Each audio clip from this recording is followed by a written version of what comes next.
Good morning.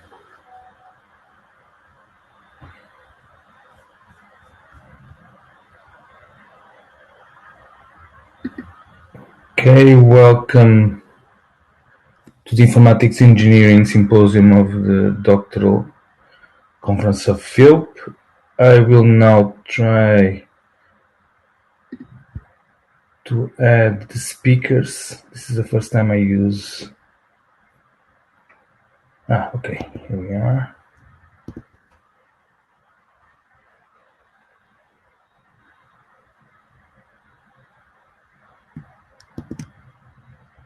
And I can also see that YouTube is on, so good news.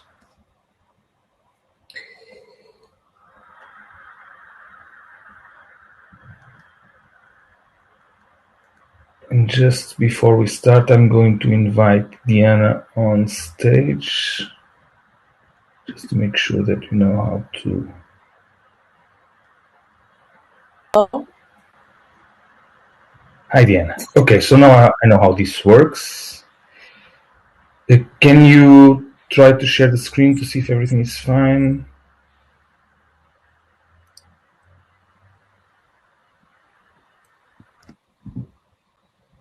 Very good. This is very good. Okay, so before you start... You are seeing my PowerPoint presentation, right? Okay, so without taking too long, just wanted to welcome everybody to, as I said, the Symposium on Informatics Engineering of the Doctoral Congress in Engineering at PhilP. So our goal is to present some of the research that is being done at the department, possibly to prospect students who might be interested in doing a PhD with us. In floor, we will only have the speakers, so all of our audience is going to be on YouTube. I will try to relay questions from YouTube if there are to the speakers, so there won't be questions in floor. I will be the one who transmit them because they will be on YouTube. So for people attending, watching on YouTube, please feel free to use the chat to ask the questions. As I said, the main goal is to show to the world what our students, what kind of research the students of the Department of Informatics Engineering are doing. So we have students from the Informatics Engineering doctoral program, but we also have from the digital media program, and we also have a student from the master program showing his work today. So I hope everyone enjoys. I hope some of the people in the audience will soon become students of our PhD programs. And without further ado, I'm going to ask Diana to start a talk with a very curious title. So Diana, you have about 18 minutes to talk, so we'll leave a couple of minutes for questions, okay? Okay. Thank you for inviting me. My We name cannot is hear you. okay. Sorry. Or is it just me? I'm talking. Are you listening? So you need to give your browser permission to use the mic. How do I We do can see the that? presentation. Okay. Fine. Sorry. It's mute.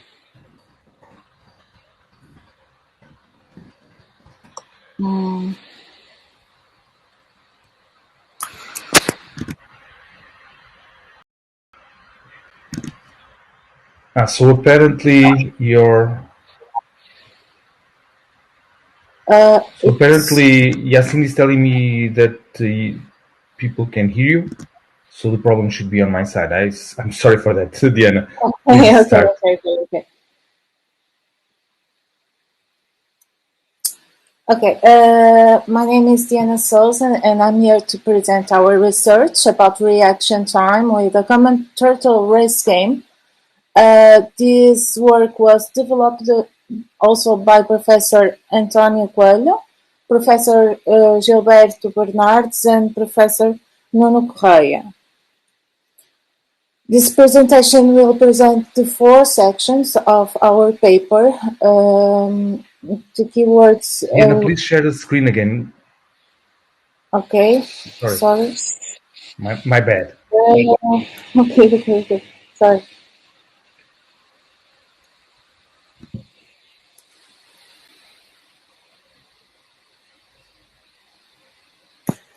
Okay, that's a good thing. Okay, Sorry again. it's everything okay right now? Sorry. Are you listening to me?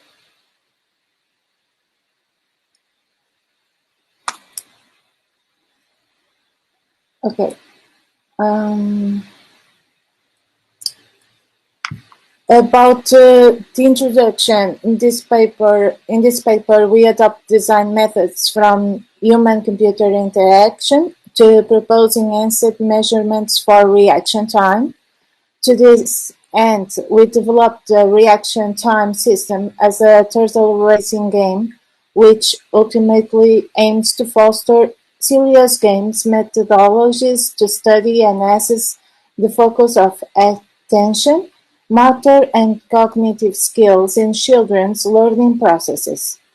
We conducted a literature review of reaction time methods, which support the need for the development of a system exploring accurate measurements of the reaction time from button clicks behavior. The title "Ninja Turtles Race" came about not only because it's a turtle race, which is usually a Python programming initiation game, but also because of the Ninja Turtle series, which was a cartoon series from our childhood.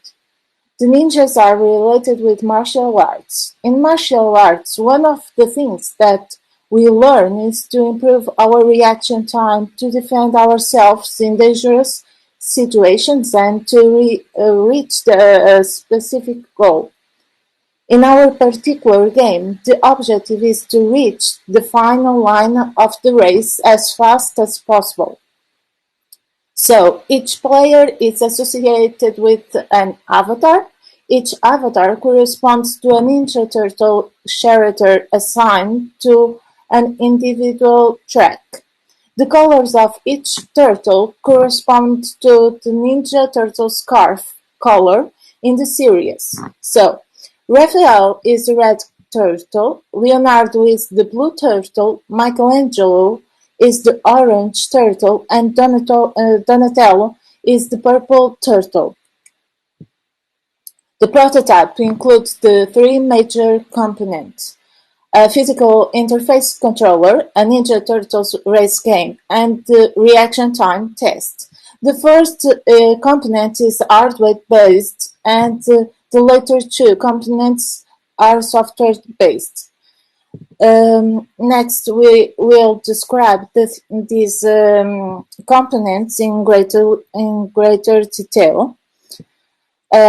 So in figure 5, we show the prototype systems architecture named Ninja Turtles Race, which we adopt as a reaction time test targeting children.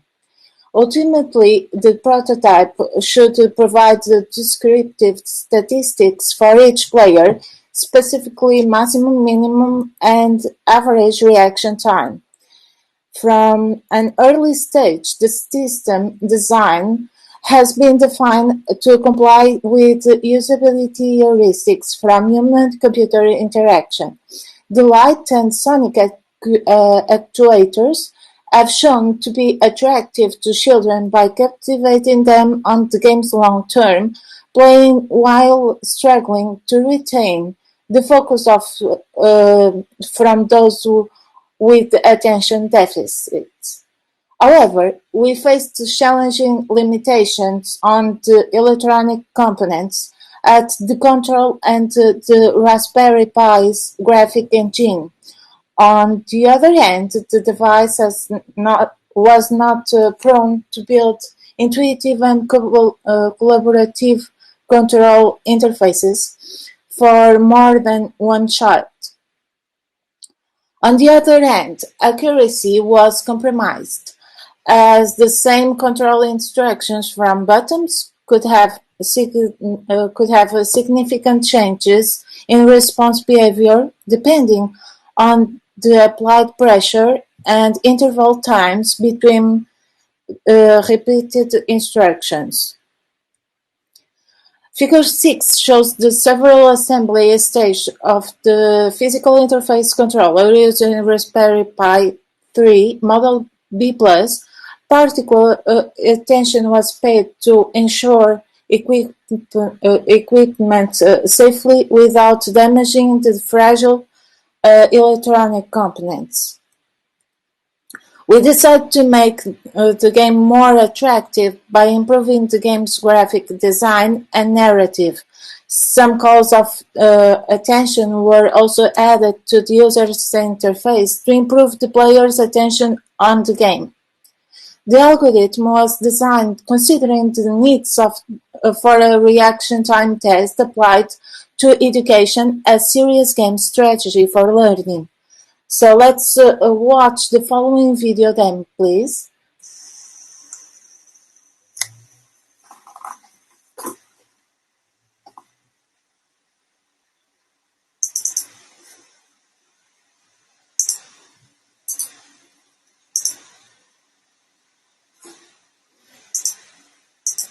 Here we are testing all the components.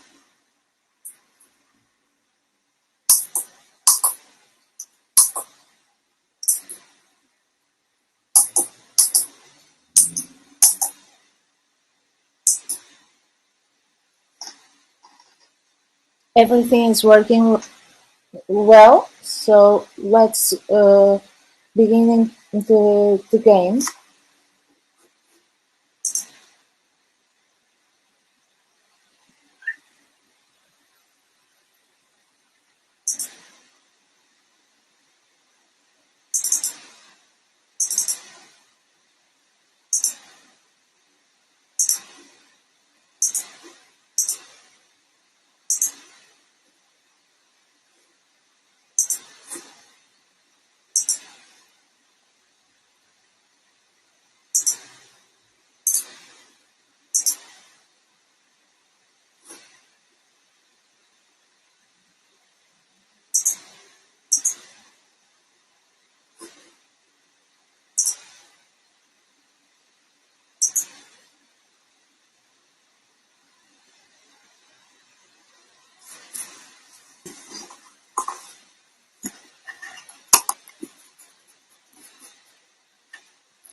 Please pay attention to the sound of the buzzer.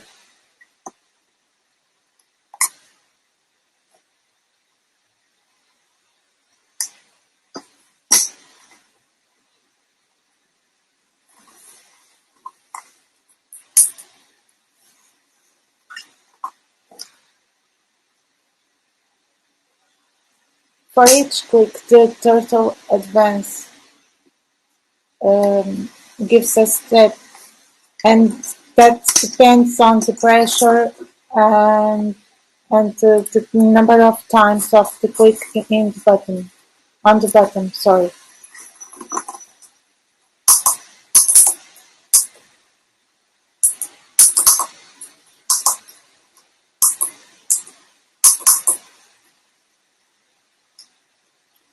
Okay, we have a winner.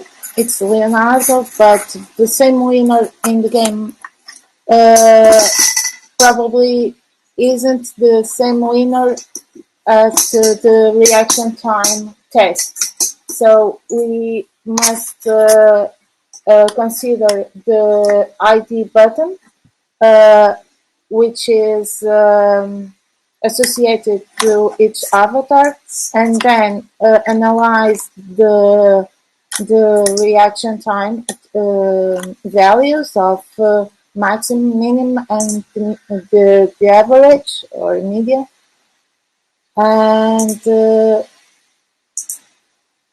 we save the data in our machine.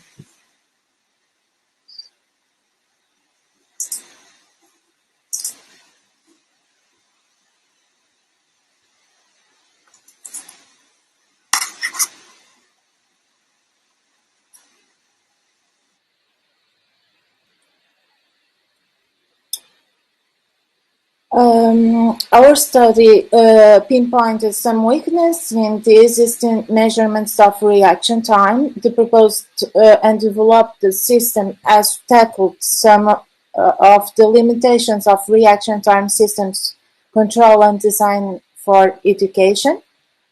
In particular, the system contributes to development of reaction time from visual and auditory stimuli to promote students' focus of attention and better performance of the serious games as a complement to learning processes. The resulting methods primarily target children above 3 years old to promote the development of their focus of attention, motor, and cognitive skills. The Ninja Turtles race consists on a game prototype which measures simultaneously reaction time, permitting researchers to study and assess the focus of attention, motor, and cognitive skills in children's learning processes. Our project was able to achieve the proposed initial goal and support as an initial prototype test for evaluating reaction time. They contribute to the development of measurement strategies of reaction time from visual and auditory stimuli. Ultimately, we aim to increase the performance of serious games as complement of learning processes. This game has shown to raise interest in children with more than 3 years old in learning colors names, counting the numbers of the turtles, and interacting with these heroes by helping them to achieve their goals. Furthermore, the game develops the children's attention focus, motor, and cognitive skills. The red LED lights and the colors are also attractive to children, even children with challenging attention focus. So in the future, we aim to improve the project not only in further exploring novel design strategies for the controllers, but also by exploring different games that can raise interest in a larger number of participants without considering their level of motor and cognitive skills. Um, that's mm, that's all. Thank you for your attention. I'll be pleased to answer your questions about our study. Okay, Diana, thank you very much. Uh, I I realized that actually the chatting on YouTube is not open. I asked the organizers to do that, but I have a simple question for you. So you mentioned that kids. You mentioned some results, but I missed if you discussed the experimental conditions. So how do you test this? You go on a school and We were at home. I have a child, and Mhm. I practiced with her, and I did tests with her. And I also did with some kids her friends. Mhm. So that's all. Sorry, Do because we were you? in pandemic, and Yes. I couldn't be able to do at schools. The objective was to do in a school Mhm. only in a class, but it wasn't possible because of COVID situation. Yes. Yes. So I understand. I think this. But you haven't finished your PhD yet, right? No, no, Okay, I'm so at the hopefully there's second. still time. Yes, yes. Hopefully there's still time. Okay, let me check if the chat is open. If there are questions, no, I don't think so. So, but anyway, this is quite a piece of interesting work which mixes, programming and hardware, and together with also with educational and design and educational. So this is really very nice. Thank So you. thank you very much, Diana. I will let me see if I can switch speakers now. Please be patient with me. First time I'm using Floor. So next is Gonçalo, who I invite now on stage, and I think I have to disconnect Diana. Let me see if that works.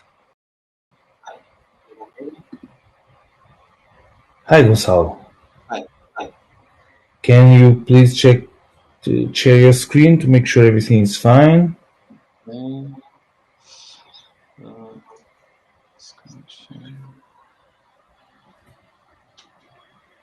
So Gonçalo is a student from the Masters in Informatics Engineering, who I expect to become a PhD student in a few months, I guess. Yes. So whenever you're ready, Okay, please so you please can see the start. presentation, you Yes. can hear me? Okay, great. So first, hello everyone. It is a pleasure to be here. My name is Gonçalo Bernardo. I'm from the Integrated Masters in Informatics Engineering, and I'm presenting this paper, which is Leveraging Compatibility and Diversity in Computational Music Mashup Creation, where we advance a generation model, a music generation model from loop recombinations at scale. And it was submitted for the Audio Mostly conference. So the challenge was made by Radio Nova for an automatic music generation model at large scale, as it aids in the dissemination of commercial spaces and retail spaces. And so it is a complex issue which we have decided to approach through the recombination of pre-existing loops that are proliferated in music repositories and the free domain web. And so loops are small segments of audio in which music producers submit to these web repositories for commercial use. And so we wish to obtain these samples, create a system that's capable of recombining all these large-scale repositories of loops, and generate mashups. So music is a pervasive media in retail spaces, despite its considerable licensing costs and time-consuming production methods. So therefore, there's a demanding on part of automatic music generation to satisfy the needs of users. Through the musical informatics, we can leverage this generation of free music at scale with minimum costs and enhance the diversity of the musical contents. Nowadays, the intelligent musical algorithms, they're conceptualized so that retail industries can obtain the rights of the music and expand them globally throughout large markets. However, the multidimensional and subjective nature of music is poorly understood in automatic computational methods for music creation, with scale, with quality assessment, and with stylistic diversity. And they're not sufficiently capable of satisfying this concern and needs for users. In order to grab these repositories and generate the mashups with diversity and quality, the system must entail for three attributes. It must handle large-scale archives of music and understand if there are solutions in state-of-the-art to automatically understand these musicological content and acknowledge a loop mixing process, or rather, how to handle these metrics and entail for an intelligent system that's capable of acknowledging a mixing process with loops. And finally, to assess if these outputs are in any way musical. We have to denote if they have different atmospheres and stylistic traits. For our current solutions in the state-of-the-art, there are some approach. Some of them are manual or brute force approached or with machine learning. Starting with Mubert, it's an excellent system for generating music with quality, but requires a manual approach when curating the transitions, and they're asking producers to submit different styles, therefore the manual effect of it. Mix-Mash and Auto Mashupper, they are rule-based. They can mix good combinations of mashups, but they can only work at smaller scales, and they can't be applied to larger archives. Two prominent limitations of these existing systems are their computational efficiency. Rule-based systems, they adopt a brute force dataset search to retrieve the mashup candidates, so therefore it imposes some limitations at scale. Neural Loop Combiner looks to diminish this concern with the use of neural networks, but proposes many limiting rules for the music dataset. So the machine learning system requires large and barely existing multi-track mashup datasets in order to train the network. However, once the network is trained, the model is somehow limited to a certain style of the training dataset, so there is little adaptation to any user preferences and accommodation. So, given our state-of-the-art, we started our solution with the following requirements. A good quality matches between musical audio loops at harmonic, rhythmic, and timbral attributes, to maintain diversity in the system, to generate music with multiple styles and genres, and to create a framework for large-scale recombination of audio loops. So our solution, which is the artificial immune system, is an evolutionary computation technique that aims to find good candidate solutions. They may not be the best, but they're highly optimized.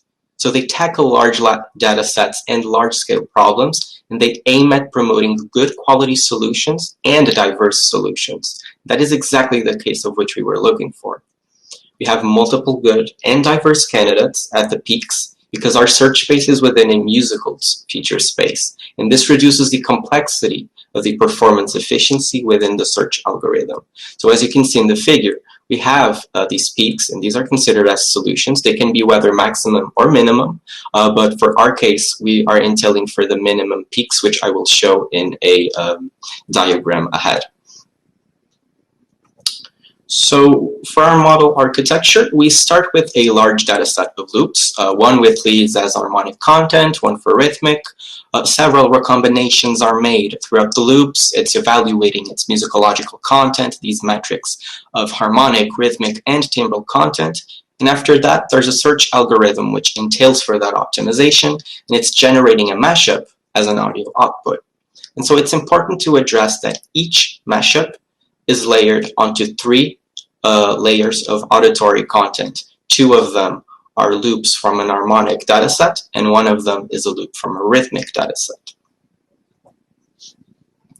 For our feature extraction, we can observe some of these representations. For example, for harmony, we have the TIV. For rhythm, we have these fluctuation patterns or rhythmic patterns, and timbre with MFCC. Each of them capture these attributes, these musicological attributes, and insert this information in our feature data set. So they capture these three dimensions, and the distances between these representations actually tells us how close they are from each other. So TIV, for example, it captures a concept of consonance and dissonance between the audio. So it's inferring how pleasant two sounds are from each other. Rhythmic patterns, it tries to find periodicities and regularities in time.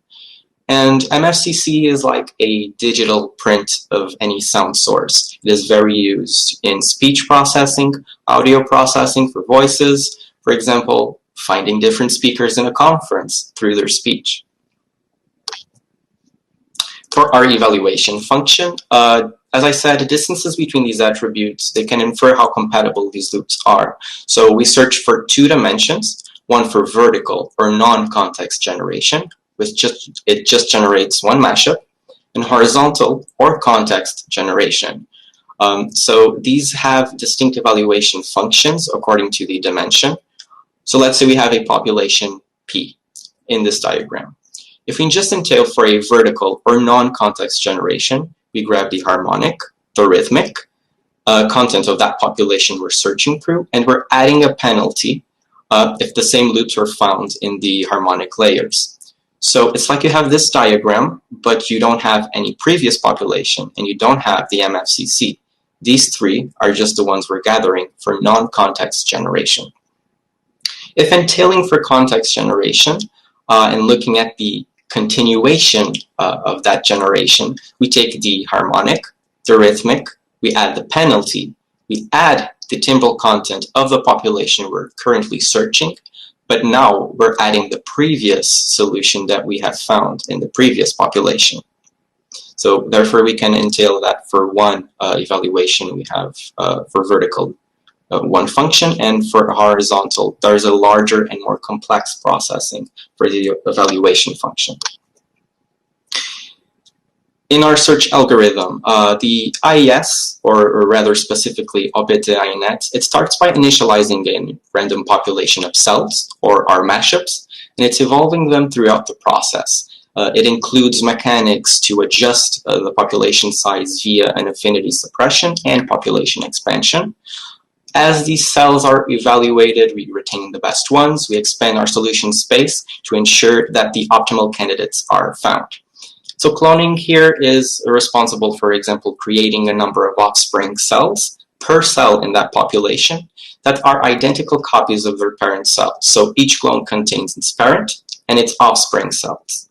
The offspring clones, they undergo an operation of somatic mutations to become variations of its parents. So in other words, if one of these offsprings is more compatible than the parent or of its other offsprings, it will be more compatible and it will change the current mashup, making it more compatible and more pleasant for the user. So a process of affinity suppression assures that these solutions are in a diverse space where in a local region of that solutions, no other solutions can be found. So at last, we can expand the population from a given percentage and then carry on with the iteration. And so here comes the moment of truth. We can see here an example of our search base with two auditory examples found. They are diverse in space, and at the same time, they're good quality candidates for the mashup generation. So if you can hear this, please let me know.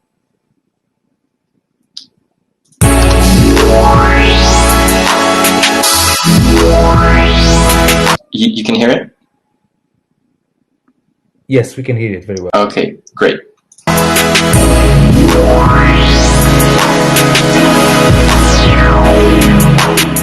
So this is one of our solutions, and this is another one which we have found in our feature space.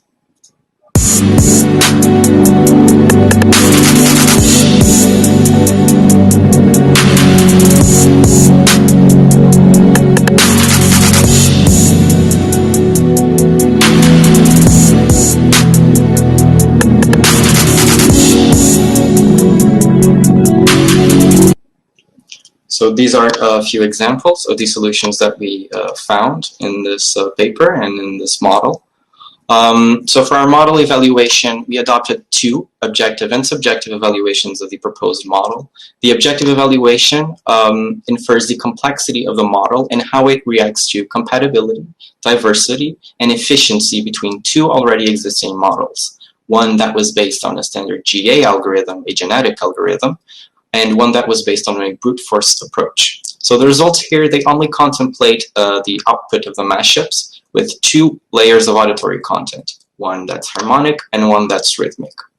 For our objective subjective evaluation, we proposed a perceptual test that is asserting the evaluation function. So in the survey, users ranked the outputs from lowest to highest degree of pleasantness from 1 to 10. And here, the mashup outputs, they entailed for 3 layers of auditory content, 2 of them of harmonic dataset and 1 of them from a rhythmic dataset. All models use the same feature space, which results from all of these musicological attributes, and more importantly, the evaluation function is also the same, and it is assessing the compatibility of the mashups.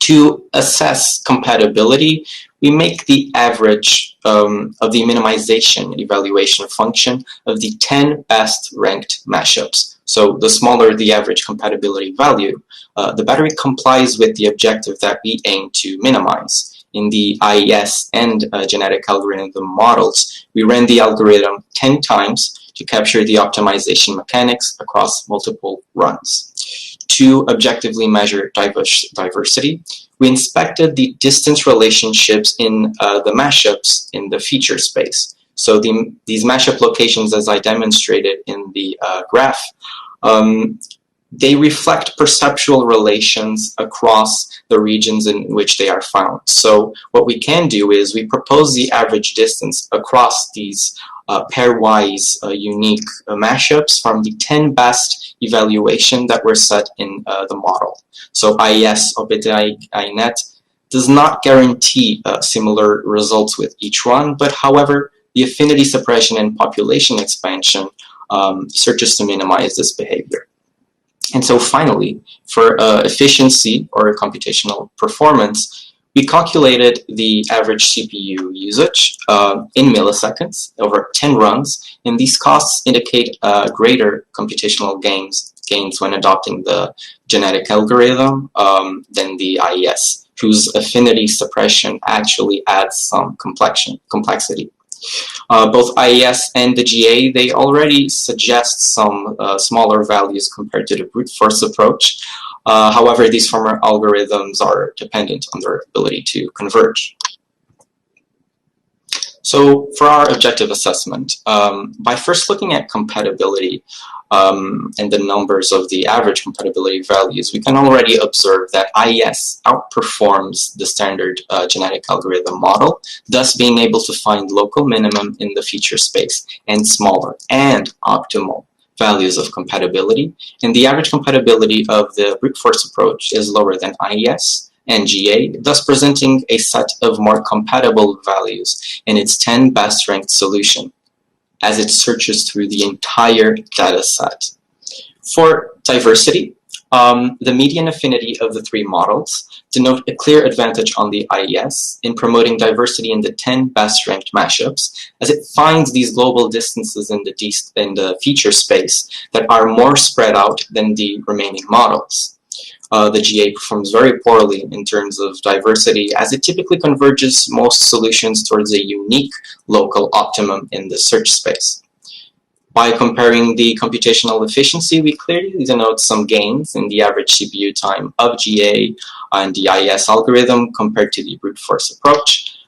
If no diversity is required, genetic algorithm stands as the best optimization strategy due to its efficiency. The brute force approach presents an obvious computational performance time, and we can argue that once these compatible combinations are computed, we can store them and retrieve them continuously from the set, but the strategy would fall and fail when some initial solution for our mashup previously exists. So whether a previous set of loops of a given loop in the vertical recombination, as it would dynamically change the computation of the entire feature space.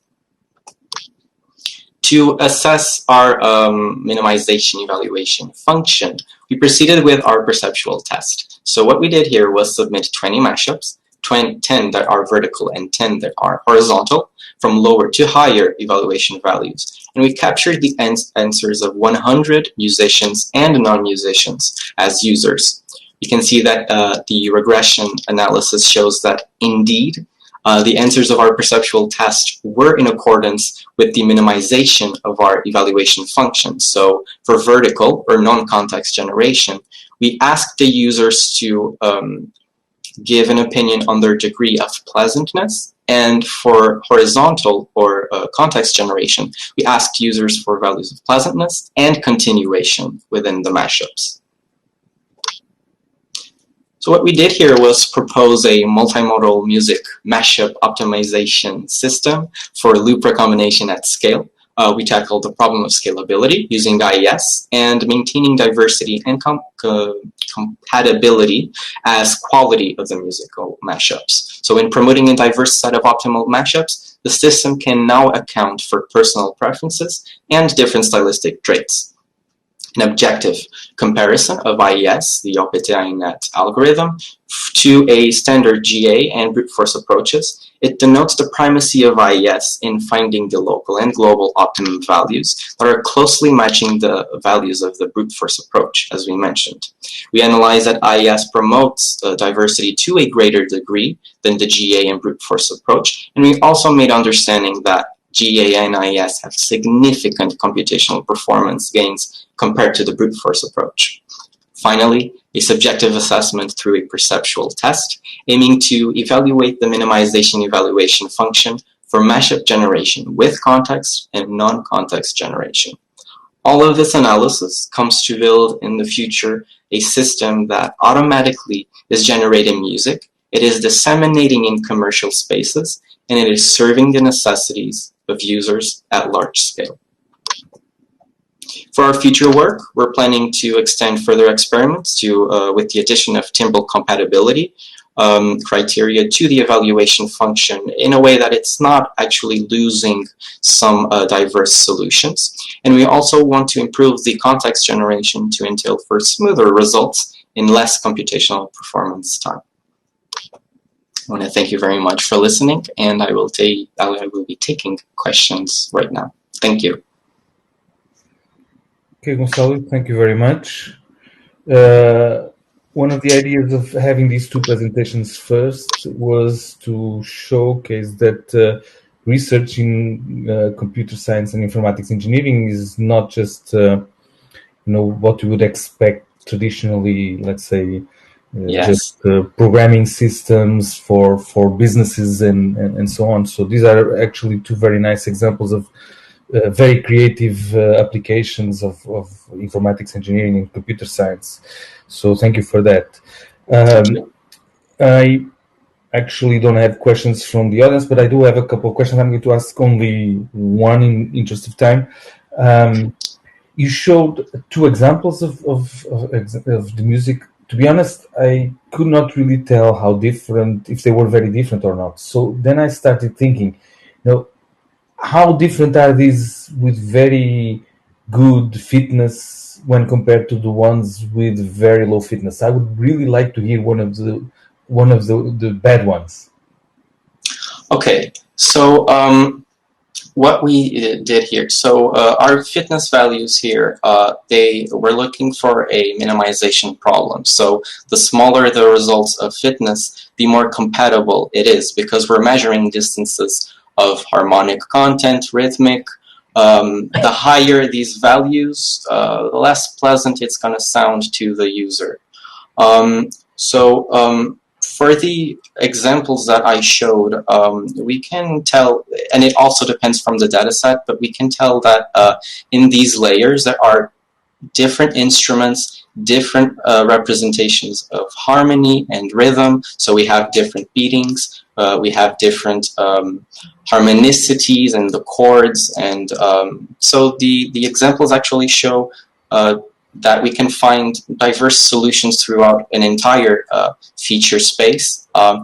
We can also find, for example, more EDM-ish sounds or electronic music samples and mashups, but we can also find more classical standards in the piano with a more electronic drum. So possibilities here are infinite, but limited also to the data set. But my question was, I would like to hear the bad ones, the ones with not so good. So you showed us a couple of good ones. Yes. It's really interesting to hear the bad ones. as well. So do they really sound like noise? Is it just noise, or do they also sound like music? So of course, they're considered as music, and we also put that in our perceptual evaluation. We put very good ones, and we also put very bad ones. Which we did notice is that for some users, the worst sounding mashups can also be quite harmonious and pleasant to them. Okay. With our perceptual test, we showed that indeed the values are worse, and users actually see that there is a discrepancy in harmony and rhythm. So it actually, things are not as balanced. They do not sound as perceptually good, but as it is a perceptual evaluation from all of us, sometimes the worst sounds can actually be the best. Okay, Gonçalo, thank you very much, and Thank you good luck very for much. your thesis defense, which I assume is going to be soon. In the near future, yes. And, thank you. And congratulations for a piece of work that I think really illustrates the way we view informatics engineering as all these new possibilities. So actually, there's a question by Yasin.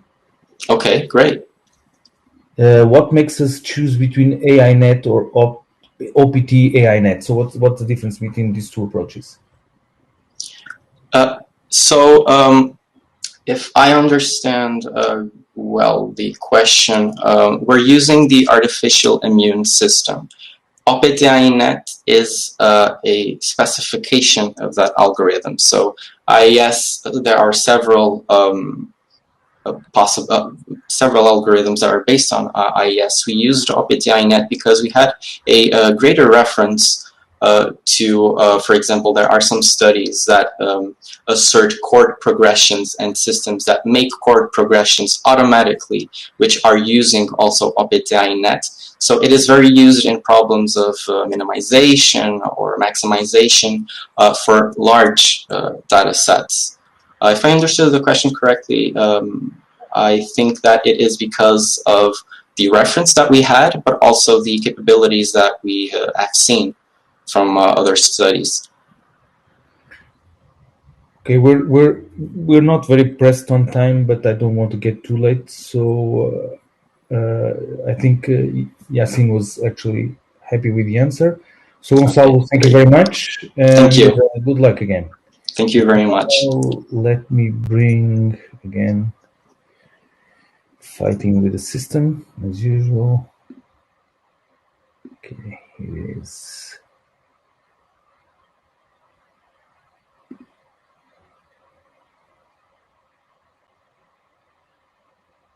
Soraya? Okay, Soraya, hi. So whenever you're ready, can you try sharing your screen? Okay. Screen. Can you see my screen? Yes, now you have to go on presentation mode. Okay. And that looks very good. So please start. Yes. My name is Soraya. Good morning, everyone. My name is Soraya. The title of the paper is Handle OpenStreetMap Georeference Data for Route Planning. The authors are me, Joana Hora, Marta, Diogo, Paulo, Camila, Jorge Silva, and Professor Teresa Galvão. This paper was accepted to WGT this year. This work is part of the Safe City project, a partnership between the company Bosch and the University of Porto, which brings together several teams. And I am part of one of them. First of all, here's agenda. I start about the introduction, methodology, architecture, proposal, realistic scenario, conclusion, and the future work. I'm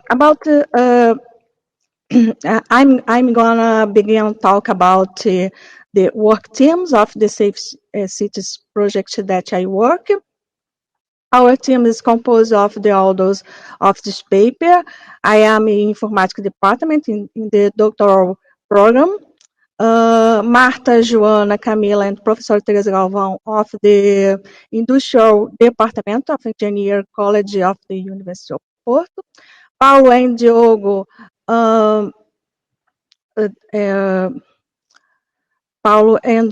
of the Science College of the Porto University and by the team of Bosch of the Ovar City, represented by Jorge Silva in this paper. Now, about the context of our work in this context of the route plannings, usually consider the minimization of the travel distance or the travel time. We incorporate several criteria in the routing calculus as safety, security, comfort, accessibility, air quality, time, and distance. Our challenges are finding georeference data and tools to test and validate such projects or research. About the problem and ways of this work are where to find georeference data of street points of interest among others. Which tools deal with this georeference data? How incorporate several criteria besides the criteria traditional time and distance to the georeference data already existing and data collected from census. How to calculate the routing using this spatial data and the routing algorithms. Now regarding goals, we propose a solution based on georeference data to support urban routing calculation and visualization through the development of an architecture which groups several tools already existing. I'll talk about these tools in this next slides. So here's an overview of the methodology that I described in this 5-step. First step, collection of georeference data through OpenStreetMap or OSM. Step 2, development of a georeference data model combining the standard structure of OSM. Step 3, importation of georeference data into the data model using OSM2 PGRoute application to import the data set to a data manager, in this case, PostgreSQL. Step 4, execution of routing algorithms from the PGRouting project to executing routing algorithms, such as Dijkstra and iStar. And finally, step 5, visualization of routing from the QGIS application. Now, here's our architectural proposal that starts with the download of data through OpenStreetMap in a spatial data file. After that, we import the data using the OSM to PGRouting application to data model adjusted, where the data model, I enlarged this data model to see it better, where the blue title tables are OpenStreetMap tables and the pink title tables are tables developed by our teams. We add tables that evaluate criteria as ways and the importance persona criteria, etc. Come back on an overview. Because we can build a realistic scenario with the PGRouting project using iStar, Dijkstra, among the other algorithms, and we show it by QGIS application.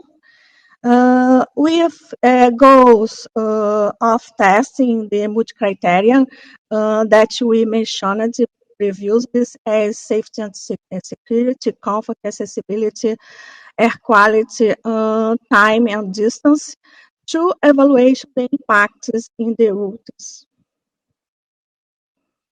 Here we show a realistic scenario of the SUS Cais da Ribeira to Muralha Fernandina in the port. In this figure, we show two routes with same source and target. The blue dots consider the criteria safety and security, comfort, accessibility, air quality, and time and distance. And on the other hand, the pink dots considered only time and distance. Finally, our conclusion in this work were our architecture supports multi-objectives routing related to selecting urban routings, multi-criteria as input of routing algorithms, safety and security, comfort, accessibility, air quality, time, and distance. We are building of realistic scenario, calculating the width or force of the user group added to each street. In this case, we use on one aggregation function. Now we use the analytic hierarchy process, AHP method, which is a method for multi-criteria analysis. About the future work, identification of the criteria with more impact on the result calculated by the routing algorithm, accessibility analysis, to improve our methodology and our architecture, and computation of routes involving more complex criteria and data normalization process from heterogeneous data source or OSM or census. Thank you so much. Any question? Okay, Soraya, thank you. This is a more traditional example of research in computer science and informatics engineering. So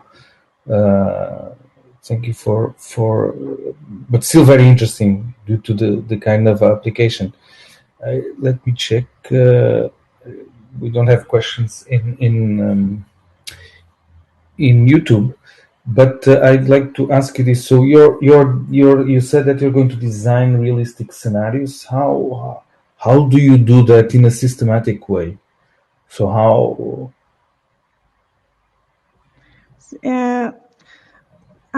I use combine several tools, and I use mainly page routing project, and I use combine data model and several data in this case I use one person, one use, and aggregation function, and I put 80% criteria such as accessibility, security, comfort, security, Okay. security, and etc. And to 20% timing and distance, and that blue dots. Another other example, pink dots. I don't use aggregation function. I use only time and distance. That I download the OpenStreetMap already can calculate the efforts, time and the cost, time and distance. So if I understand correctly, the differences in scenarios, you get different scenarios by changing the weights in your utility function. In different scenario, I use now no more aggregation function. I use an analytic hierarchy process. Okay. But in this method is filter work. Okay, so AHP, right? So it's, I think, if I remember right, it's kind of it's a operations research technique for organizing criteria. I think, if I remember right. Organize the criteria. The analytic hierarchical process, right? Right. It in this case, it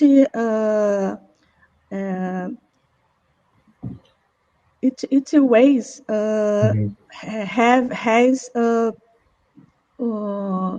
one value criteria. Different criteria, Example, yes. example, one or two accessibility, other value to comfort.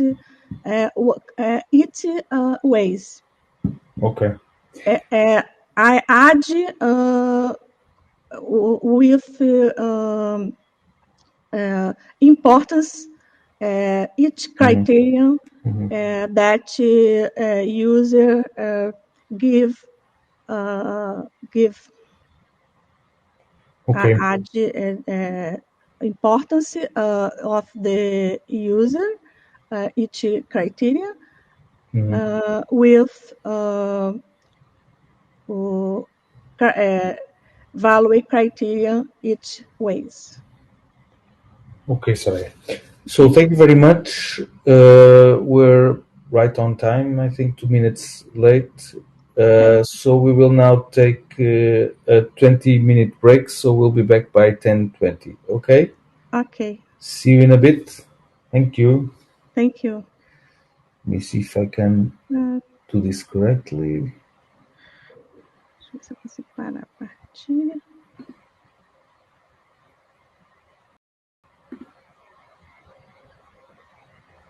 It's working.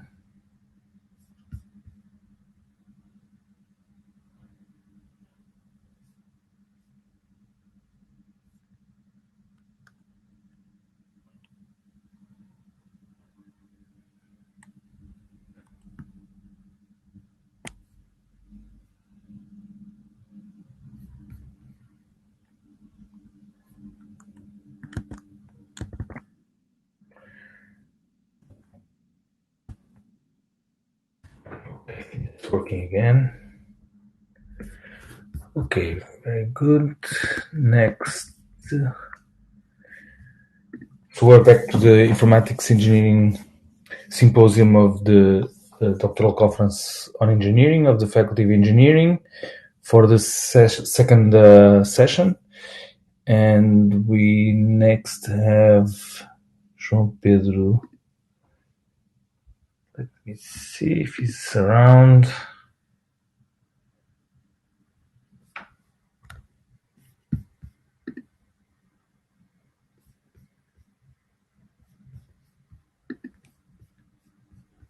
João Pedro.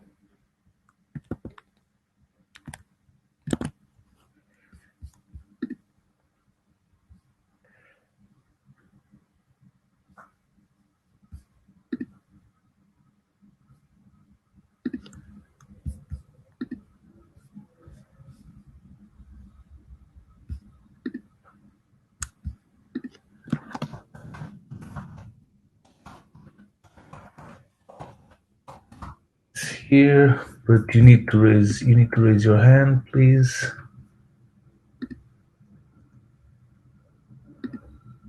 Okay, I think it's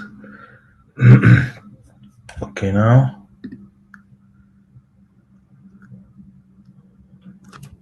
Hey, hello. Good morning, João Pedro. Good morning. Okay. Let me try to share the screen. Whenever you're ready.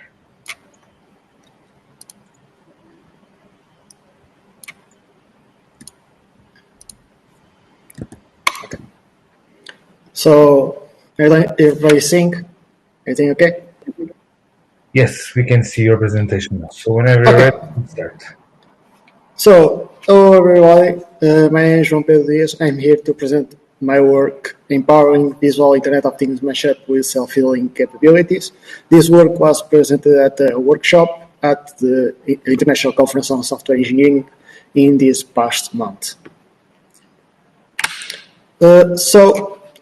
In this, making a little outline of this presentation, I will give some context to this work, present the concept of self-healing for IoT, present some related and previous work, presenting the core part of this paper, which is the self-healing extensions, some experiments and results, and concluding with some final remarks. So, giving a little bit of context, Internet of Things is a paradigm that is rapidly growing. It mostly consists of the application of or in the addition of computing device to everyday things. However, this rushed development has brought some concerns, including overall neglect of interoperability standards and best practices in terms of fault tolerance, dependability, and so on. And the result is a highly complex, heterogeneous, and frangible ecosystem. This has led to the rise in stories about devices that stop working or behave in strange ways, such as smart door locks that do not open or open randomly, doorbells that does not work without internet, and so on. So there is a constant dependency on always-on internet, and that's not always the real scenario. So a lot of things break, and at the end there is little to none safeguards or fallbacks to guarantee the reliability of these systems. So what we learn from other research fields, such as mission-critical systems, has been largely ignored in IoT scope. And additionally, there is another concern that affects IoT deeply. That is that traditional software development and system development approaches are not suitable. Most of the time, IoT devices and systems that are deployed in houses, manufactories, and so on, that and are not dealt with by experts. They are dealt with everyday end users. So there has been a rising in low-code approaches, including visual programming, to adapt the necessity of configuring Internet of Things systems by everyone, but giving the aforementioned factors, this is not so straightforward as it seems. One of those visual programming solutions that has been largely adopted is Node-RED. Node-RED is a data flow-based programming canvas, works by drag and drop blocks and links, as can be seen in this image. It provides both a development environment and a runtime to run the flows, and additional nodes can be added by installing them as extensions that are supported inside of the tool itself, so we just have to click to add new blocks. However, even these tools that are thinked to to build these kind of systems have mostly lack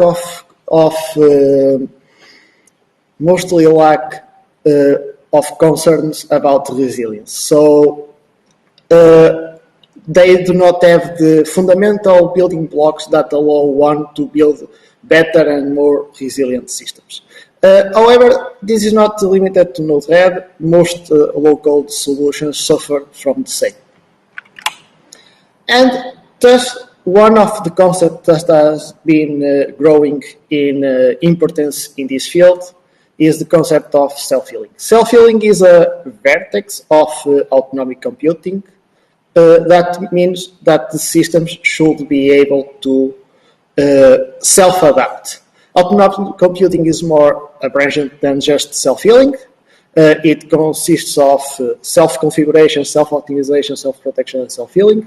But focusing on this last one, we are interested in detecting, diagnosis, and repair system defections as they happen in the system, avoiding system failures. There are some related work in this field. Angrit et al. Introduced the concept of responsive objects, stating that smart objects things should be aware of their context, their operating context, and should apply some kind of self-healing decisions. However, they defend a transactional state-based approach that is not suitable for constrained devices. Other works have been proposing the use of runtime verification mechanisms to detect systems as detect problems as they happen, but typically they require high-level or other kind of specifications of the system to understand what they can do or not do. Further, there are other works that have been trying to improve the reliability of Node-RED itself. Things such as deploying Node-RED in a distributed way, guaranteeing that even if the main instance of the Node-RED fails, the system continues to operate at least at a minimal level. But most of these solutions disregard the computing capabilities of edge devices and constrained devices. So they work at a certain level, but they do not leverage all the computing resources that we have available. In previous work, we have presented two papers in this context. The first one was visual self-healing modeling for reliable Internet of Things, and in this work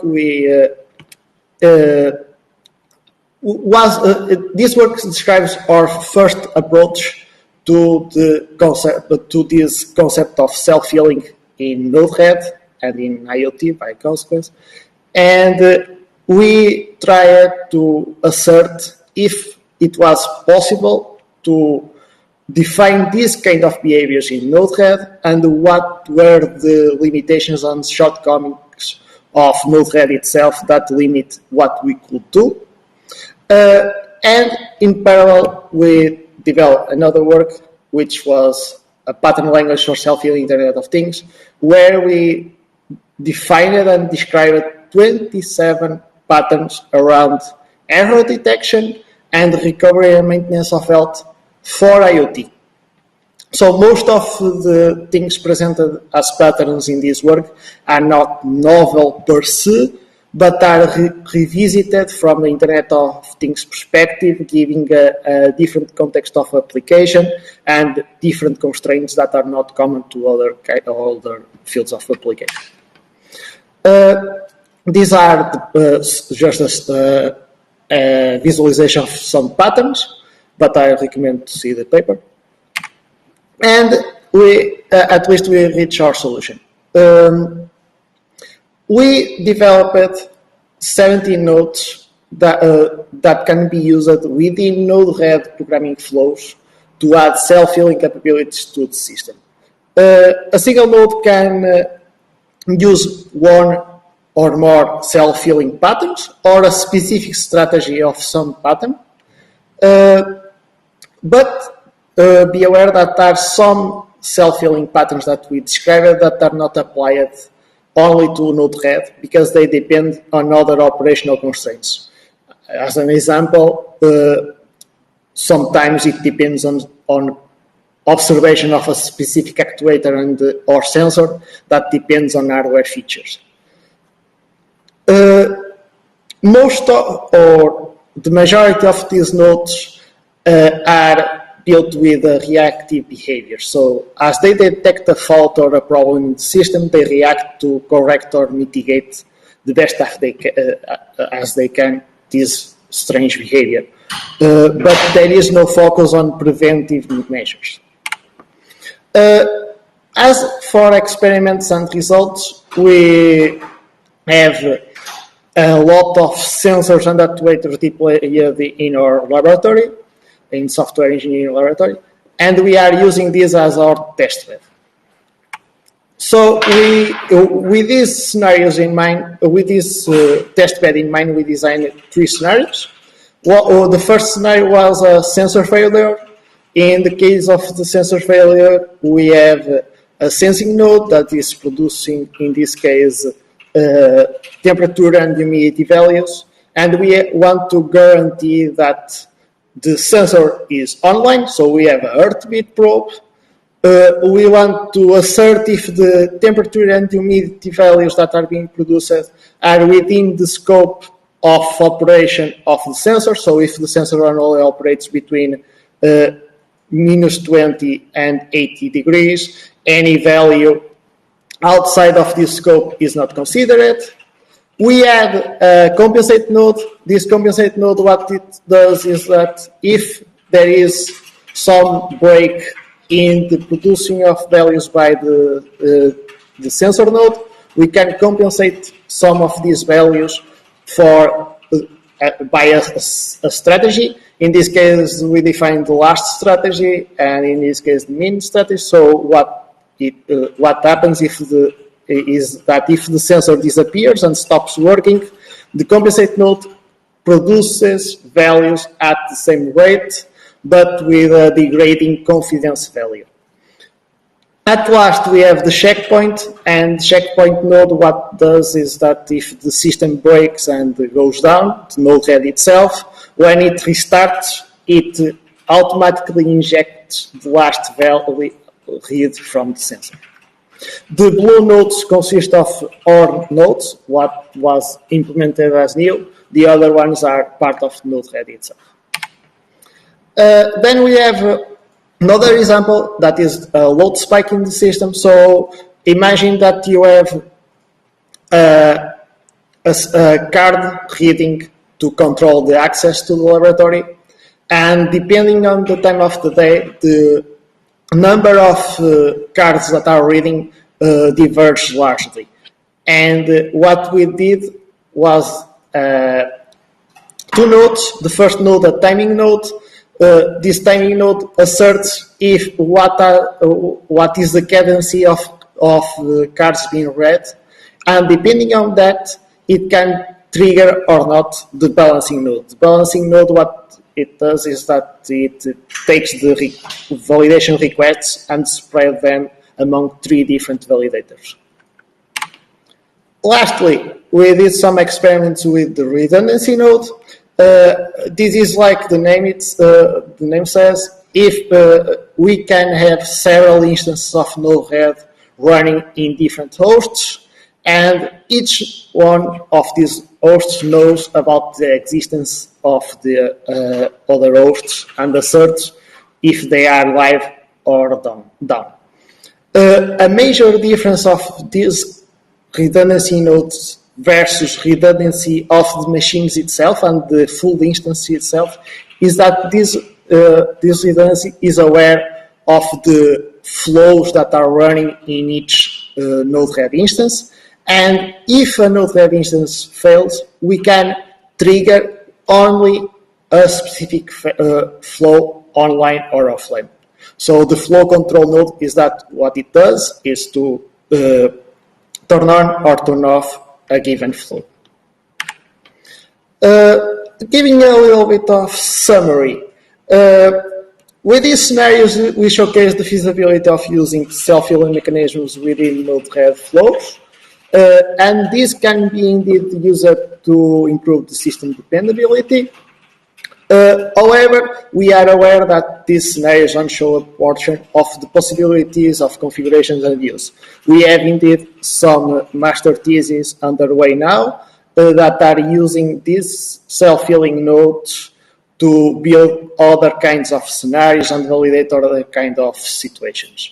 We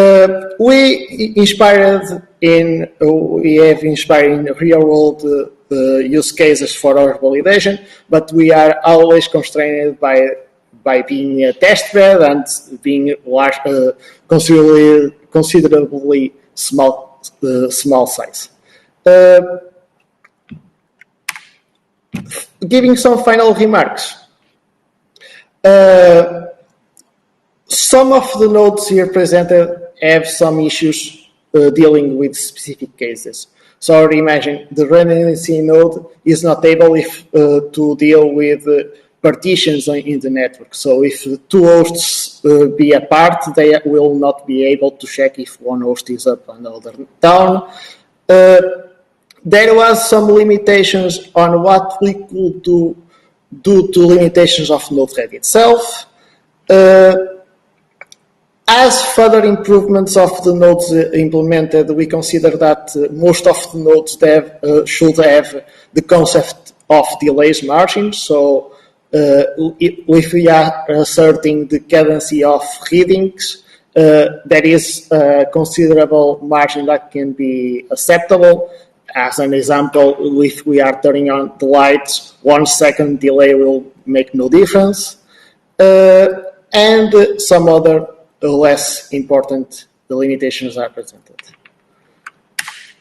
So this was the presentation. Thank you. The replication package and the installation package is available, as well as the preprint of the paper. We are still waiting for the proceedings to be published.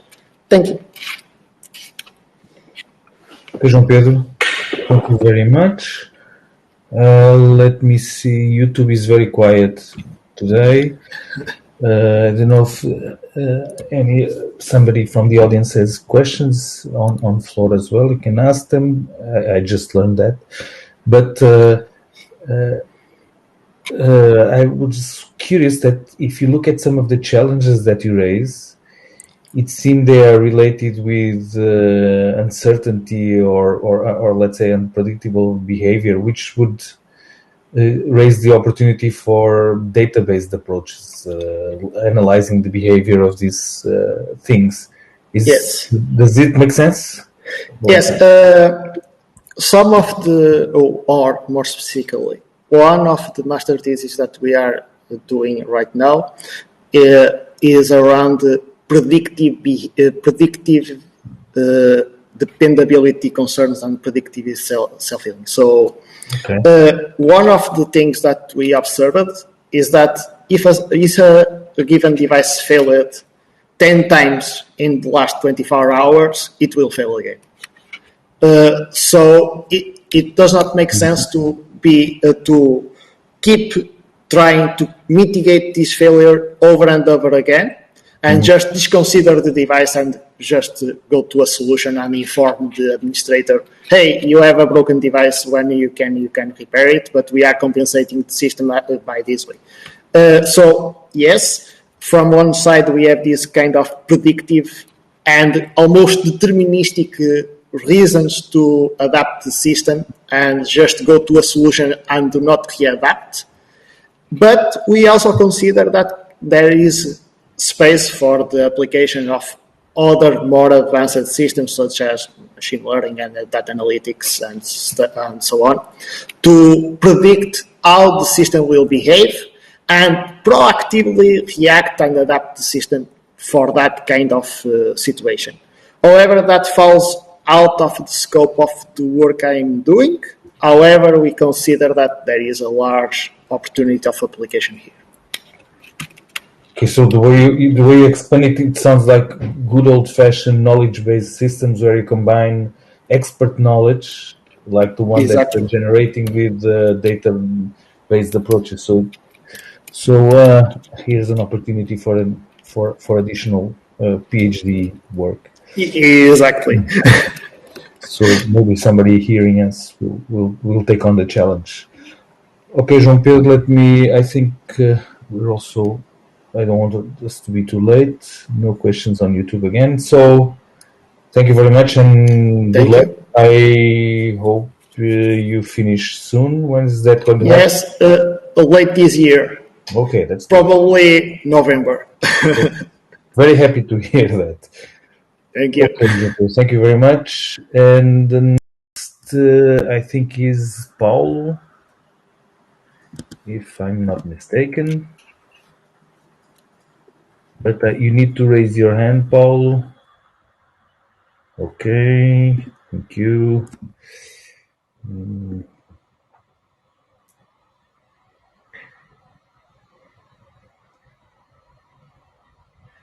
Actually, this discussion makes a nice intro to the next talk, which is actually on machine learning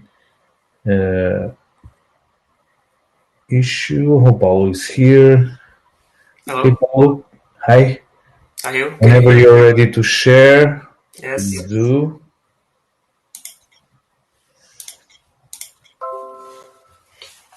Are you seeing my screen? Yes, in development mode. So now if you need to go on presentation mode. Okay. Yes. So whenever you're ready, please start. Okay. Good morning to all. I hope you are all well and in good health. It's a pleasure to be here presenting my most recent work with the title Kenyan Prototyping Schemes for Embedded Human Activity Recognition with Online Learning. So let's start with presentation. So first, I will detail the paper details.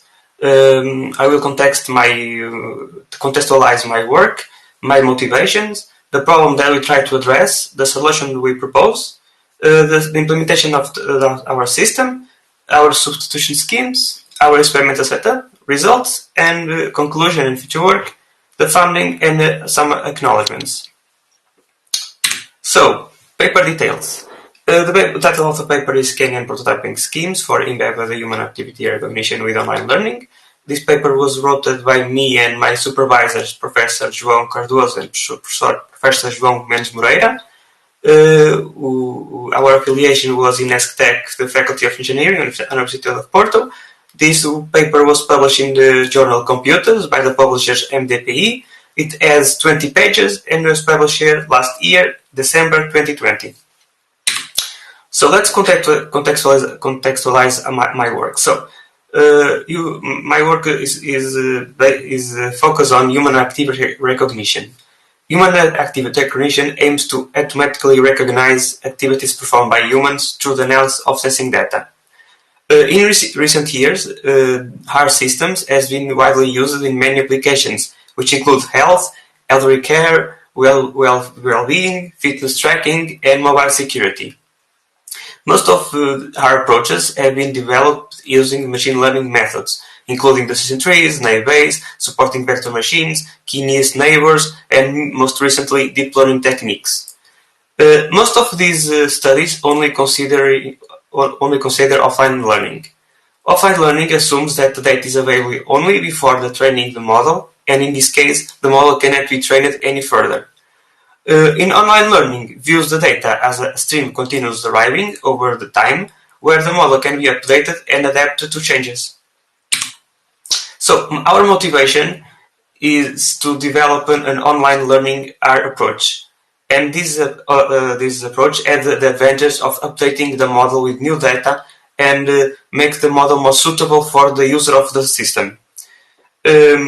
Kenyan is both one of the most simplest classifiers and one that obtains better predicted performance. However, the storage and computational requirements of Kenyan may prevent its use when targeting mobile devices.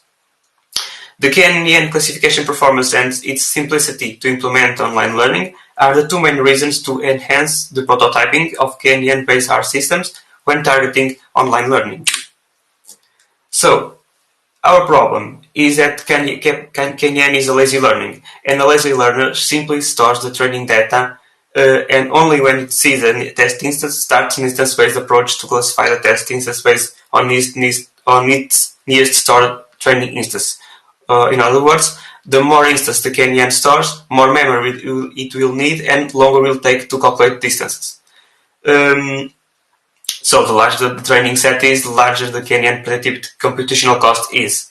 With online learning, KNN has another problem. When the instance limit is reached, the KNN always substitutes the oldest instance. This simplistic substitution policy can lead to situations where a given class runs out of training instance. In other words, the algorithm forgets that class. So, in order to solve this problem, we propose extensions to make KNN more competitive to online learning in terms of predictive computational cost without losing its predictive performance. So, we propose in total 8 substitution schemes for KNN online learning when it's necessary to dynamically update the learning set of each new instance, and there are maximum number of instances that can be stored. So, each substitution scheme is a strategy to keep the limited number of training instances and guarantee that each class is represented. In other words, that the algorithm doesn't forget any class. So this is the architecture of our system. We divide this into two main phases: the offline training or the preparation stage, the use stage. In the preparation stage, we have the data acquisition. In the offline training, the data is stored locally in the files. Next, the files are preprocessed and the features are selected, extracted, and normalized. From that result a vector of features that are using to classify to train the model. In the case of KNN, the only things that the KNN does is only stores the instance that arrived. In the use, if you use this on a smartphone or a mobile device, the sensors of that device are constantly collecting data, and this data is processing as well. The features are extracted and normalized. We don't select the feature sheet because the features are already selected in the previous stage. So this in here result the vector of features, and we have two ways to go from here. If you are offline learning, the vector of features is classified by the classifier, and that give us the class of that vector. If we are using online learning, that new instance is used to update the model, and of course is also classified by the classifier. The main algorithm that we use is KNN. KNN is a lazy learner, as I already said. It operates based on the distance and the nearest neighbors. So in this example, if you use kappa equals to 3, that means that we'll try to find the three most approximated objects. If you use kappa equals to 3, the new object will be assigned to class B, but if we choose kappa equals to 6, you will assign the test object to class A. So we develop 8 substitution schemes, but I will only talk about 3, the ones that obtain better results. The first one is to randomly select an instance of the class of the new instance and replace it with a new instance. The second one is select the oldest instance of the class of the new instance and replace it with a new instance. And the sixth one is classifies the new instance. If the new instance is correctly classified, the scheme randomly selects it to apply the substitution scheme 2 or to discard the new instance. If the instance is classified incorrectly, it applies the substitution scheme 2. As you can see, all our substitution schemes deal with the distance at the class level, while the default KNN tries to remove always the oldest instance regardless the class. So the related work algorithms that try to address this problem are the KNN with PRW. PRW stands for Probabilistic Adaptive Window, and in this case, this stores in the sliding window only the most recent and relevant instance according to probabilistic metric to decide which instance to maintain or discharge. And KNN with published the adaptive window, and ADWIN, which stands for Adaptive Sliding Windowing. In this case, ADWIN is used to keep only the data related to the most recent concept of the stream, and the rest of instances are discarded. So let's present our experimental setup. A few introduction notes first. All the evaluated ARC prototypes using KNN were implemented in Java and using the MOA library. The MOA library allows us to dealing with data streams and offers us a collection of incremental machine learning algorithms. For the LSH-based KNN, we use the LSH parameters empirically selected in preliminary experiments. And besides the execution of KNN prototypes in the desktop computer, we also evaluate on an embedded computing board the Odroid Shizu E6. Our dataset was the PAMAP2, which stands for Physical Activity Monitoring for Aging People. This dataset contains almost 2 million samples of raw data sensors from 9 different users and 12 different activities. Each device was placed in the chest, the right hand, and the left ankle, and each device has 3 sensors, a 3x accelerometer, a 3x gyroscope, and a 3x magnetometer. The activities are divided in basic activities: walking, running, Nordic walking; postural activities, lying, sitting, or standing; everyday activities, ascending and descending stairs; household, ironing, vacuum cleaning; and fitness activities like rope jumping.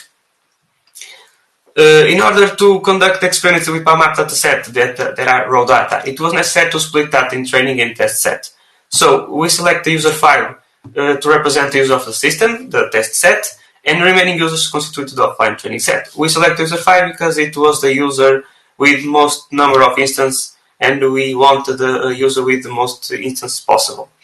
The feature were extracted from a fixed sliding window with of 300 samples with a 10 overlap between the consecutive windows. These values were obtained in the preliminary study, and from that we extract 10 features for each 3D sensor: the mean, the standard deviation, and the correlation. With this, we result a total of 90 features per vector. So the number of training instances that the KNN methods can store is defined based on the number of instances of dataset used for the experiments. The maximum limit was set to the value that can store all the instances of dataset. In case of PAMAP was 8,000, and other values for L were also considered, like 100, 200, 500, 1,000, and increments of 1,000 until reaching the 8,000 limit. It was necessary to reduce the number of instances of the training set when the prototypes cannot store all the instances. For that, we use stratified sampling and resampling strategy for the various limits. This way, we guarantee the distribution of classes regardless of the limit of the instance. The training set was being reduced starting at the 100 limit and ending at the maximum limit of each dataset.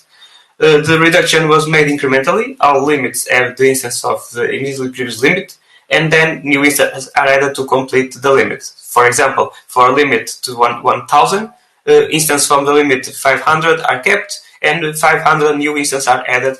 These instances are chosen randomly. So our results. Our first experiment was to conduct an experiment with all the algorithms that we use: the KNN with power, the KNN power with, and KNN with LSH. We can see here as with increasing of the limit of the KNN, the accuracy also increases.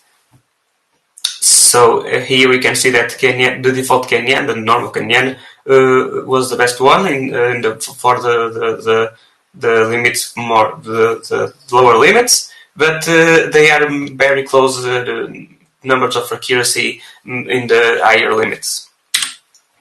Applying our substitution schemes, we can see here that the default KNN behaves very poorly for limits below 1,000.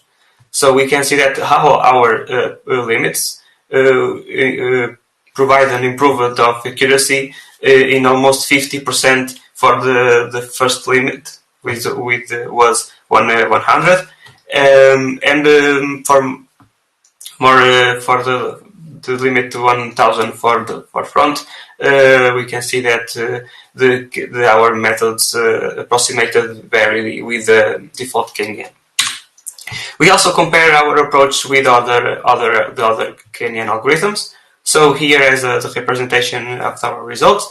we can see that the Kenyan has a very more in time in accuracy that the other algorithms. We can see that our prototype was the 6. Six was our best scheme, so we use that in the implementation of the new Kenyan. So we can see that our approach here was the one that obtained the best results. But we can see also that Kenyan with POW has also a very good results. So we need to stress them to see if the behavior is the same. So we conduct a stress test in these three algorithms: the Kenyan with POW and the Kenyan with two of our substitution schemes. In here, we feed the algorithms with a stream of 910 instances of the same class, and in the right chart we feed the algorithm with 9,100 instances of the same class, and we can see that here the Adwin fails a little bit. Here we can see the accuracies for 10% for the lowest limits, but our algorithms in both our schemes in both scenarios were able to maintain the same accuracy with small fluctuations. So our substitution schemes are robust to long times of long instance of the same class. In order to, we also evaluate the execution time that each of the algorithms take to classify and train. In the left chart, we see the execution time during the online training phase, and we can see that our method requires more time to train the model. This is our approach has some overhead in terms of execution time, but in terms of in the test phase, we can see that our approach is very similar with the Kenyan default, but much higher than the Kenyan in the literature, the with POW and with Adwin. In terms of execution time, we can see here that there is no much difference between our method and the default Kenyan in the online training phase. But we can see that Kenyan with Adwin has a higher consumption of energy than the others algorithms. During the test phase, we can see that it's pretty much the same for our methods and with the default Kenyan, and also again the Kenyan with Adwin also consumes more energy than the others. So concluding this presentation, Kenyan storage and computing requirements increases with the number of training instances. So we propose schemes to update the set of instances for Kenyan classifiers in order to maintain a maximum number of stored training instances when considering online learning. According to the experimental results, simply substitution schemes can be very useful for embedded R systems, implementing devices with limited research, such as smartphones. And these results show that the efficiency of our 8 substitution schemes. The results also show that although the substitution schemes impose more execution time and energy consumption, their robustness justify their adoption. As future work, we are continuing researching the substitution schemes, compare it with other and more computational intensive schemes, and investigate the possibility of dynamic adaptation of the number of training instances per class. This work was being partially funded by the European Regional Development Fund through the Operational Programme for Competitiveness and Internationalship Compete 2020 program, and by the national funds through the Foundation for Science and Technology. And we thanks to Ricardo Magalhães for the first implementation of the baseline Kenya LSH prototype, and to Kemali Garcia for her support regarding Kenyan prototype reduction techniques using clustering. So thank you for your attention, and apologize for the long time. Okay, Paul, thank you very much. Let me again see if our YouTube is silent. But I would like to know one thing. Do you think that this is this kind of problem, of course, is true of any algorithm, not only nearest neighbor. So do you have plans of extending this to other algorithms? Do you see it directly, or this kind of approach is not adaptable? I think it's not adaptable because the other algorithms have different learning processes. Kenyan is the one that only stores. So if we fed them a big data set, it will occupy a very large space in memory, and in devices with lower memory requirements, it can be a problem. But other algorithms have other learning training approaches. Naive is based on probabilistic, so it doesn't need to store all the instance. So I think this is a problem more addressed to Kenyan than other algorithms. Okay, I know that you're doing part of this work in a project with Bosch, Aveiro, in the problem of helping them improve their fire detectors. Do you have any results on that, or still on a preliminary stage? Yes, we are in still a preliminary stage. Okay. So looking forward to hearing from that. So I don't want to go too late. We have a little bit of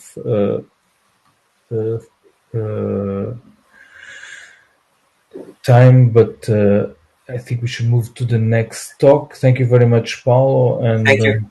Congratulations and best of luck for the project. Thank you very much. Next is actually Pedro, who, let me see if I can bring him in.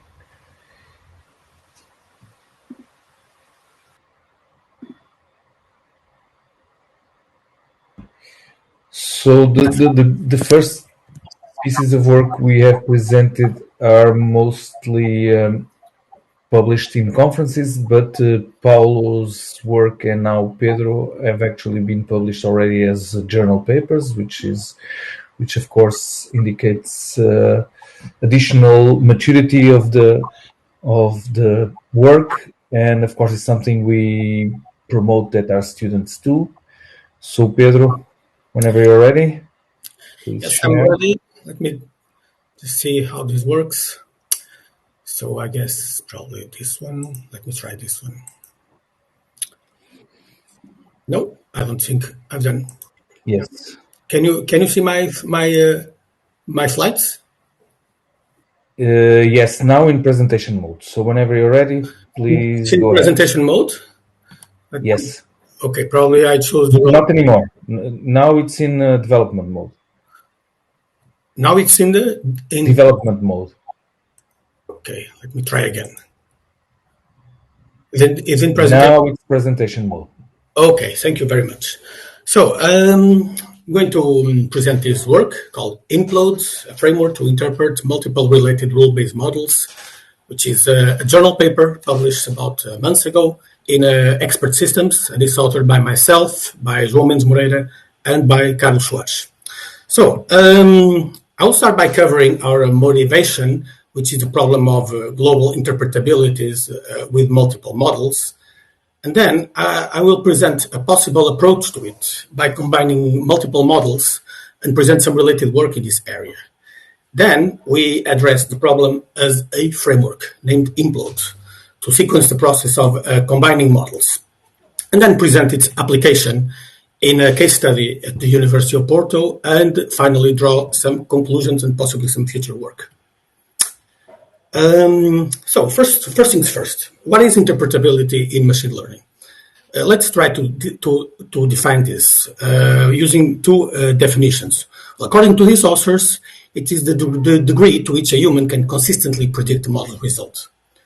So, other authors say that is gaining insight of why a model made a decision. Note that although both are correct and they give you an idea of what interpretability is, they are also incomplete, as they are focusing only on models and they are leaving out other descriptive techniques like clustering, etc.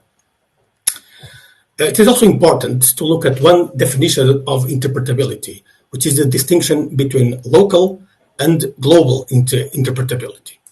Well, local is the explanation of a single decision of a model.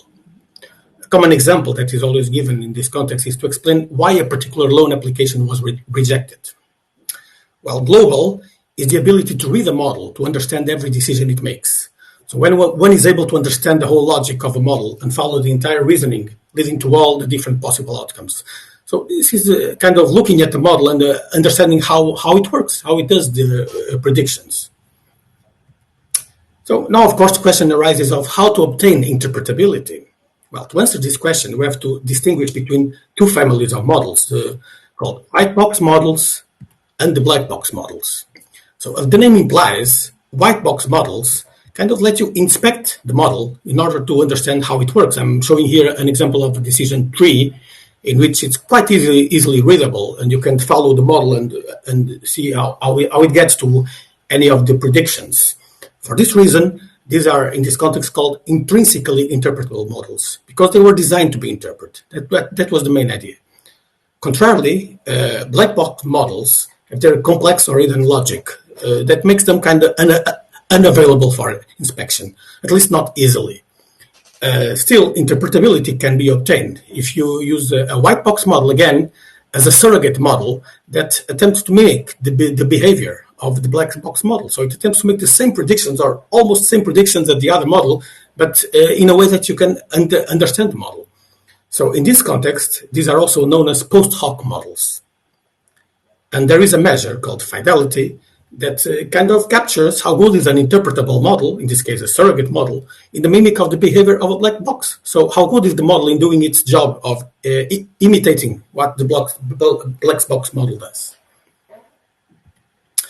So, in short, interpretable models provide an appealing language to decision makers. That's kind of explain the success they have been having. So, a number of organizations and domain knowledge areas using them has been increasing. However, the question emerges of how to use them in organizations with decentralized contexts. As for instance, organizations with activity that is spread across multiple locations, or organizations that where activity occurs at different levels of granularity. Let me give you what, in short, we mean by this. We can call these organizations with distributed business processes. Wherever the context, this is the main idea that we are trying to convey here, where knowledge is scattered as models relate to a local context. There are, of course, advantages to this, because models provide explanations for a local phenomenon that may be of interest, and generally they offer good predictive accuracy. However, this arrangement also has problems. From a descriptive point of view, it can create a large number of models to be analyzed, and that makes interpretability more challenging. Let me give you an example of an organization with activity that is spread at multiple locations. For instance, a corporation with multiple subsidiaries around the world, as you can see there. And you can see that each of these subsidiaries is producing data and kind of represents a data set of some business that is going on. For instance, a sales, how are the sales going in each of these subsidiaries? And you can ask the question of what is the sales behavior of each subsidiary? Well, you can create a model for each of the subsidiaries, and you can kind of have a description of that. How does that phenomenon is happening in each of the subsidiaries? But what if you want to know what is the sales behavior in each world region? For instance, think about these world regions, and you want to have a general idea of what is the sales behavior. Well, you have to analyze a model for each region. All the models are in each region, and try to come up with a general trend in it, which is harder as the number of models increase. What now if you want to know what is the global sales behavior of all the subsidiaries around the world? Well, now it's even harder because you will have to look at all the models that you have. Now, a second example, now of an organization with activity at different levels of granularity, which is the case of a university, which is actually our case study that I'm going to present later in this presentation. And as you know, it's divided into faculties, then departments, then programs, and programs offer courses. Note, of course, there are different decision levels here. And we can ask the question of what is the performance behavior of students in a course? Well, each course has its own data sets, or you can use students' enrollment and assess the performance by that level of granularity. And you can create a model to kind of predict or describe how this behavior is happening. But now, what if you want to know the same, but at program level? So what is the global performance behavior of students in a program? Well, you could do, of course, train models for each of the courses and then kind of analyze them and try to come up with something that's, I don't know, common about them, that you can find, again, a general trend in it. What if you increase the scope now and you are looking at the whole faculty? Well, of course, the number of models now increases, and it becomes the task becomes harder. For instance, a faculty dean will have to go through all those models to understand anything of what's going on. And in the last level, or the topmost level, the university level, a rector will have to look at hundreds of models, which is probably not feasible, right? So the challenge in both cases, the case of the corporation and the case of the university, is that each model separately is interpretable. However, there is a global knowledge contained in all models that is not interpretable. And we want to be able to capture this global knowledge. So these are kind of the main ingredients to the question of how to bring global interpretability in environments with multiple models. This is our motivation to study this problem. So our approach to this problem is to combine models. So kind of summarize the knowledge contained in a set of operational models into an explanatory model. These operational models are the models that we have seen so far. So all these, what we can call them low-level models, but in fact, the name operational models kind of translates what is the business going on, and the models capture the behavior of this business. But then we want to be able to summarize in an explanatory model of some kind of grouping of these models and capture what is the most common thing in all of these models, or what in general they are describing. Kind of in the same way as a post hoc model was mimicking the behavior of a black box. So again, the word surrogate appears because the explanatory model should act as a surrogate to every operational model. This is the main objective of this idea. So this must happen in the level of interpretability. So we may not lose interpretability by doing this, and also on the level of predictive power, which is even more challenging because we want to be able to replace that model with the other ones and not lose at least significantly predictive power. So these are the assumptions of an explanatory model. As a key principle, the explanatory model should be presented in the same language as the operational models. This is not obligatory, of course, but it probably is a good idea. For example, if the operational models are trees, then the explanatory model should also be a decision tree. And the other key principle is that the explanatory model's performance should be at least the same as the operational models. And you can use the concept of fidelity that I introduced earlier to assess the improvement in performance of replacing the operational model with an explanatory model. So how well are these new models at replacing from the predictive power point of view? Well, before moving on, let's just take a quick look in the related work of this topic, because this is not a new topic, this idea of combining multiple models. Actually, it came from distributed data problems that motivated the need to combine models. Imagine a setup that you have to move different data sets and then join all these data sets into a monolithic data set, a big data set, and then train a model for this whole data set. This arrangement always provides some problems because moving data may be unsafe, may be costly, and may be unfeasible. So instead, the idea is to create the models locally and then move the models and combine those and get that final model.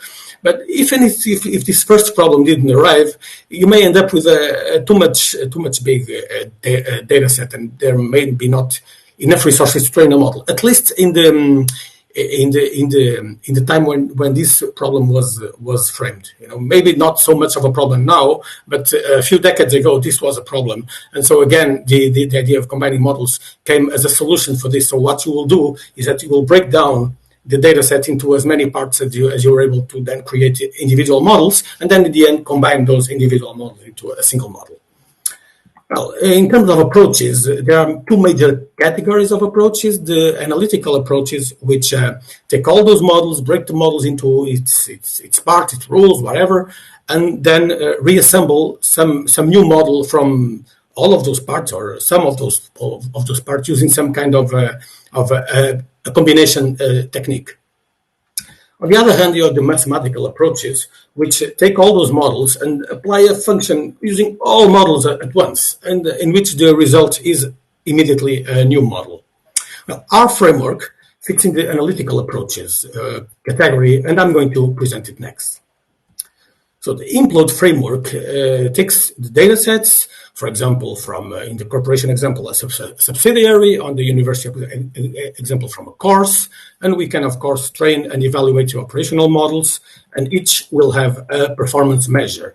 I'm saying here performance measure, I'm not specifying, it can be accuracy, it can be F1, whatever makes sense. Let's call it just performance measure to keep up with the generality, and these operational models are then stratified. They form groups of models or stratons. For example, a world region or a faculty, something that makes sense. Then each of these strata is then combined, resulting in an explanatory model, represented here as the omega models. What we have to do now is to evaluate these explanatory models by assessing the ability they have in acting as a surrogate. So what we do now, we take some part of unseen data from those initial data sets that we didn't use to train the operational models.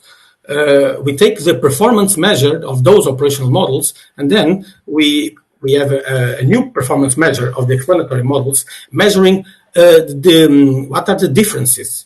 So is there an improvement or is there a loss in using the explanatory models instead of the operational models in each case? I won't go very much in the specifics of the framework. You can read the papers for that, but I will just highlight a few of the most important tasks that it does. So the process of combining a set of models is to sequentially compare pairs of models. First, they are converted to rules in a table, and then sequentially they are combined, and then they are in the final step built a new model in the same language as the operational model. So if they are decision trees, in the end you will have a decision tree as well. To combine a pair of models in two tables, you use a function to combine rules. And as this is a framework, you have to specialize the function. You have to provide a combination function. For instance, in our case study, we have used the intersection of rules, but we can put any function here, so we can specialize.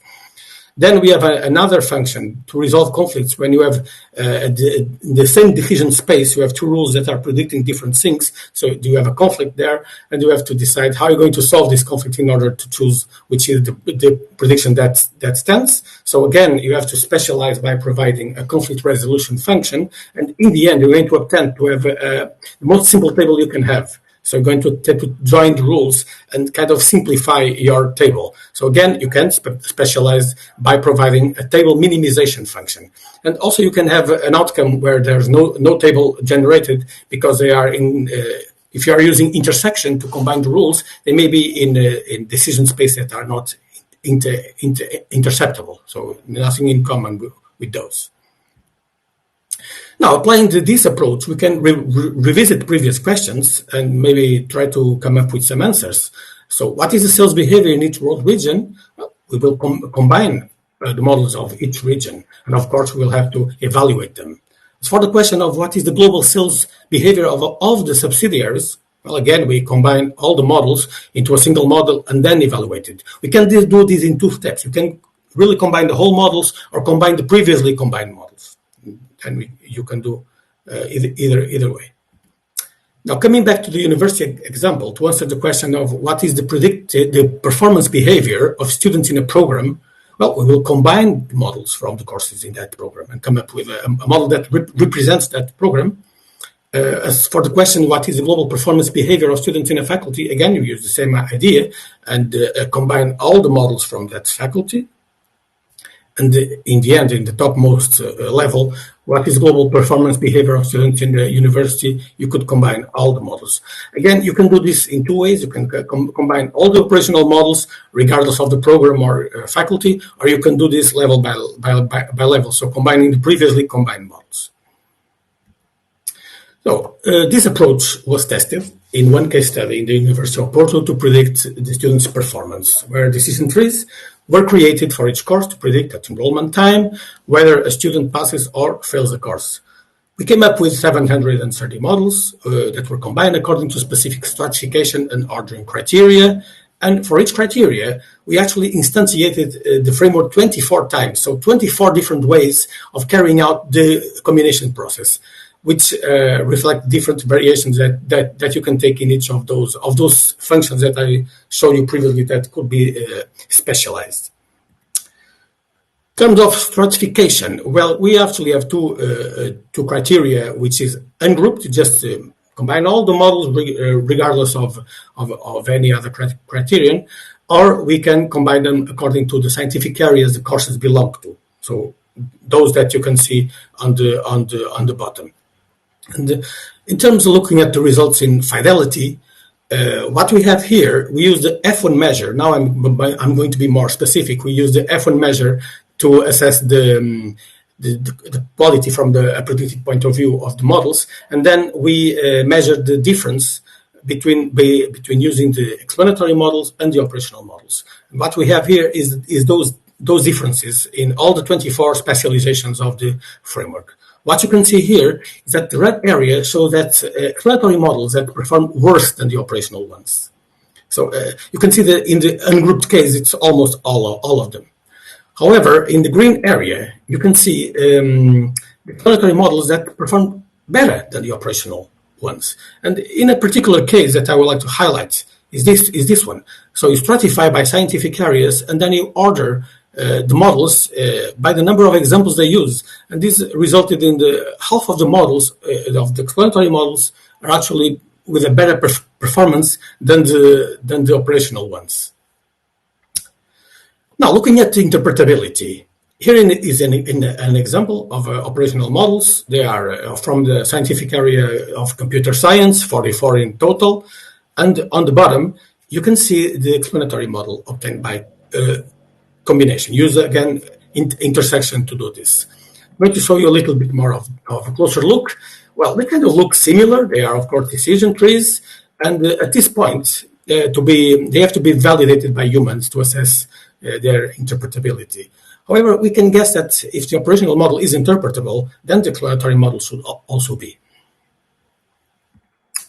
To wrap things up, we can conclude that interpretability of the knowledge scattered in multiple related models is lost as the number increases. We have seen this in both examples. So how to get to the global interpretability? How to capture this knowledge? Well, we propose an approach which is combining models to capture the knowledge into explanatory models. And we presented it as a framework because it's more convenient to make experiments and try out different alternatives of carrying out the process. You just plug in a different function in each of those intermediate tasks, and you can immediately access the impact that changing that little part in the framework has in the overall results. So what are the main challenges when creating these new models, these new explanatory models? Well, first is to keep them below a manageable number, because otherwise they again become not useful for the purpose of being used by the topmost decision level. So they have to be in a small number. Otherwise they will not be used. Second is that they should ensure acceptable levels of fidelity. Well, this is of course not a very clear concept of what is acceptable, but at least above zero it will be very nice. If it's below zero, not too below, just probably in the vicinity of zero, in order to make accurate predictions, because we really want to replace them. So for this purpose, it's also important that they have acceptable levels of fidelity. And third is that they must be presented in an appealing language. possibly similar to the original models, if that is of interest, to be accepted by the user. So if they become used to the operational models and you present an explanatory model in the same way, they're probably going to be very immediately accepted. And so these are certainly the main directions of our future work. These three challenges that I've shown you here. So thank you very much. I'm now taking some questions.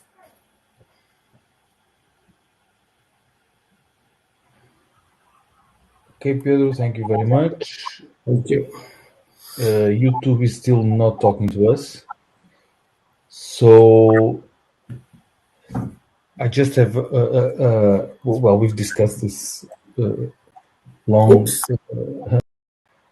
many times, and but still, there's one question I think might be interesting to the audience: is how do you adapt this if the algorithm is not a decision tree?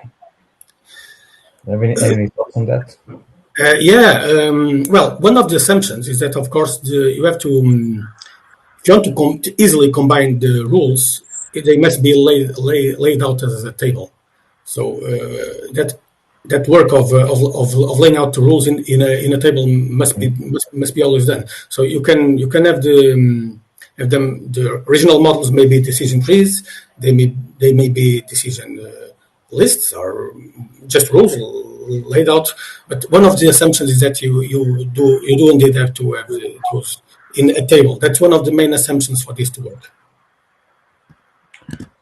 Okay. I don't know if I answered the question, but yeah, but it's if the algorithms are different, that's going to be a challenge. But it's a nice one. It's going to be a nice one. Okay, so we're running a little bit late, but I still think it's a good time for us to take a break. So I suggest a 5-minute break, and we come back at 11:35. Thank you, Pedro. Thank you very much. See you in 5 minutes. Okay.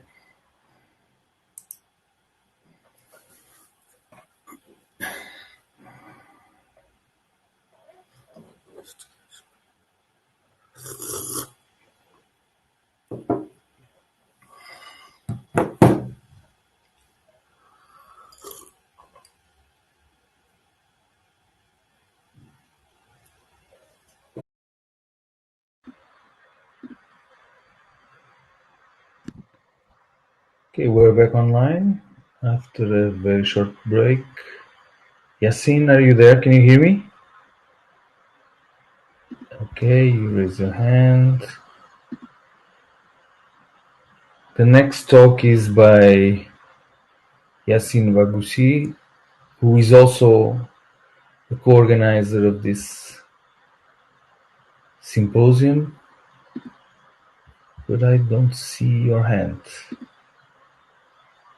Can you raise your hand, please?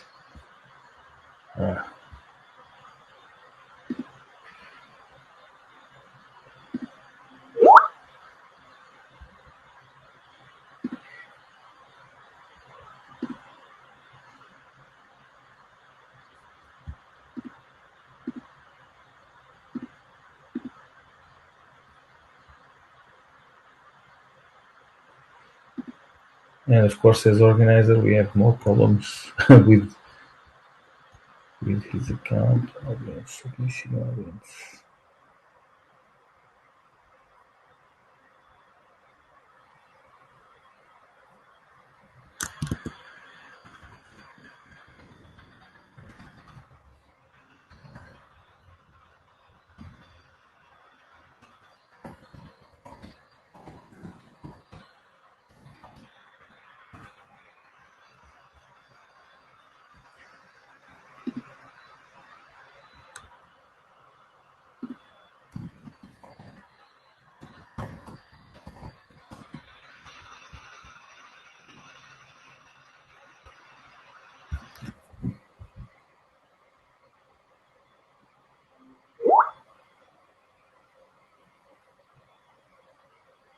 So please come in again. In any case, Luis Roque, if you're there, if we cannot get Yasin in, so maybe you start earlier.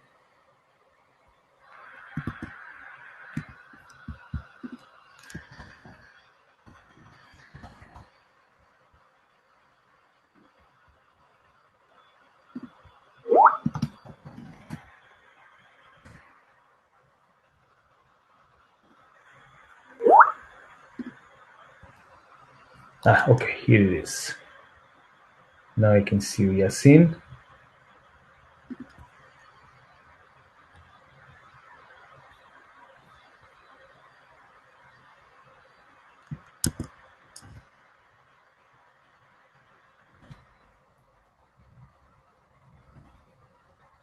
Yasin, I already accepted you,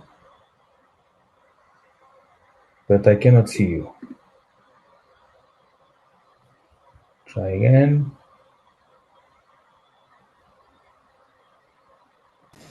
Hello. Okay. I think it was technical because of the profile type. I am moderator and in the same time speaker. I think it's because of that. I don't know. So it's Murphy's Law, basically. Yeah. So whenever you're ready. Yeah, thank you. Please go ahead. Okay, fenêtre.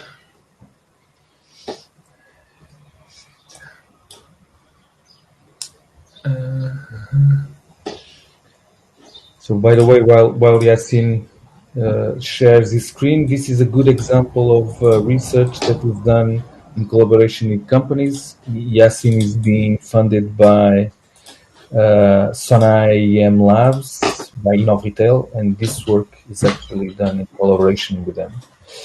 And this is also, by the way, this is work that is part of the master thesis of André Batista, who finished last year. So, Yasin, whenever you're ready, please. Thank you, Professor. Okay, so hello everyone. My name is Yasin Baousi, as introduced. I'm going to present a work that has been made by a collaboration with Innovitel with a master student. Now his master, André Batista. We worked on to improve the forecasting using the correction, helping the model to correct the past in order to improve the forecasting of the future. This is an overview. I'm going to talk about I'm going to introduce you to the topic. I'm going to talk about the background of some methods that are used for time series forecasting. The past prop is the name given to our method, and I'm going to show a bit of the experimental setup. For the context, it's time series forecasting.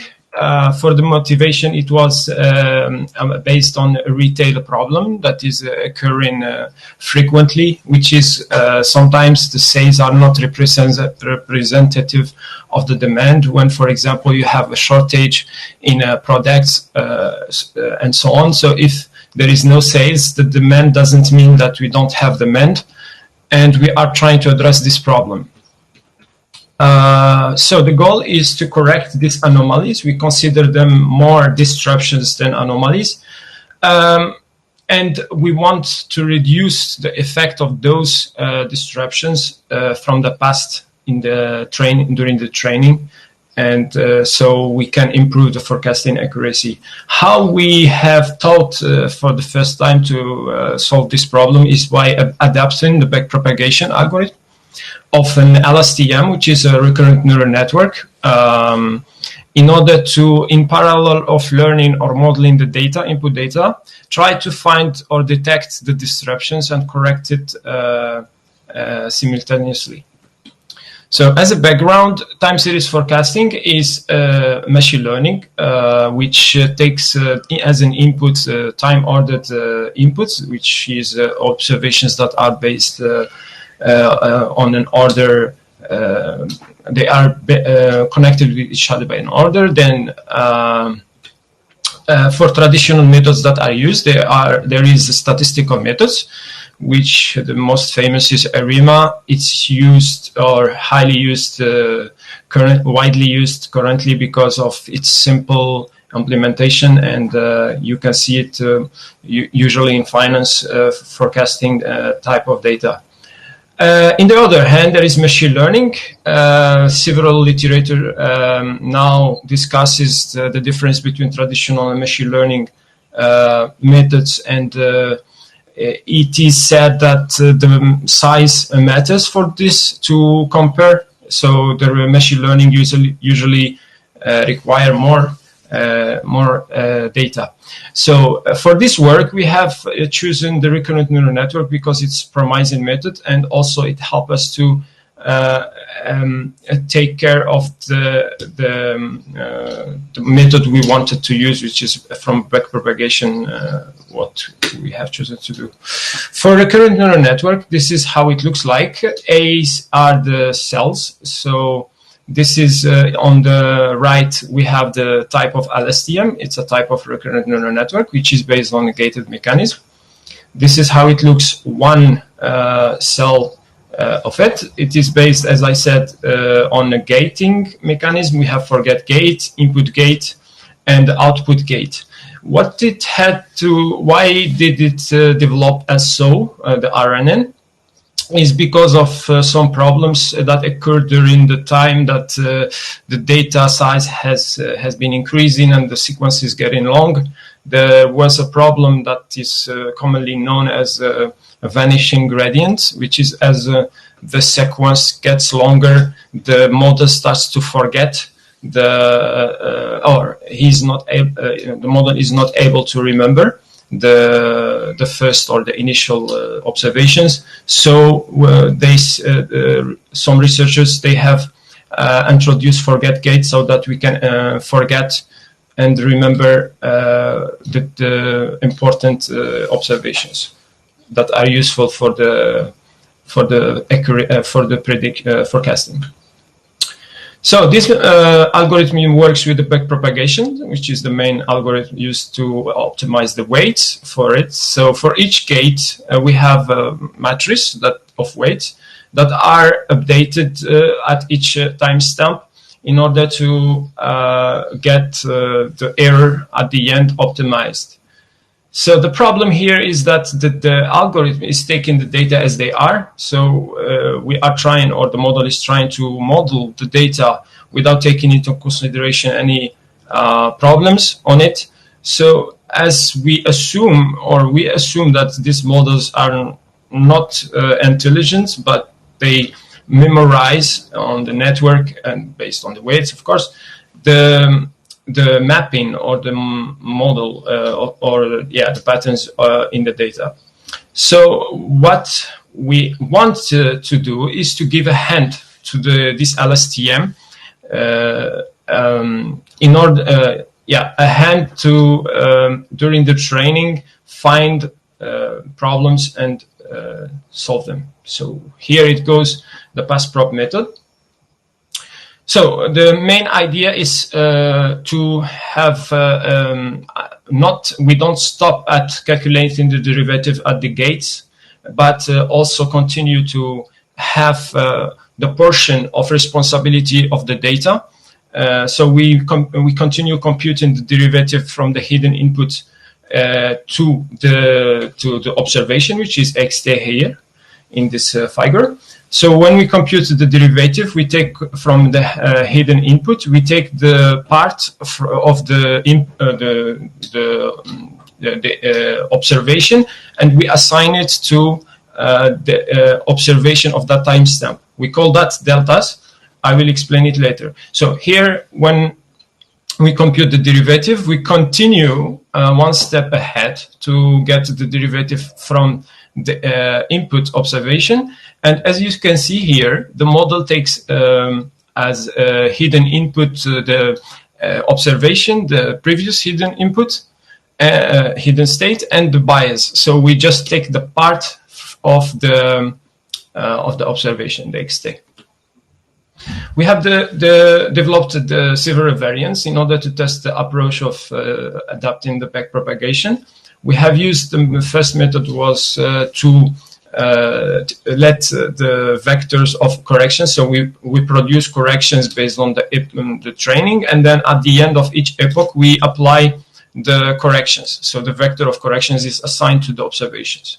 For progressive is a different way, which means during the time we are learning, we are going to use the currently computed correction directly during the epoch. So we don't wait until the end. For the selective, is more require more. It requires more hyperparameters. One of them is the weighting epochs and the threshold. So for the weighting epochs, is we have thought that there might be a need for LSTM weights to get to know the data. So we had to give a time before applying changes to the data. We have set a weighting epochs so that we have the model ready to correct, or we are more confident on that. For the threshold is how much timestamps or observations we take from the correct the vector correction vectors in order to for this method. The assumption was that we don't change insignificant, we don't take into consideration the insignificant changes.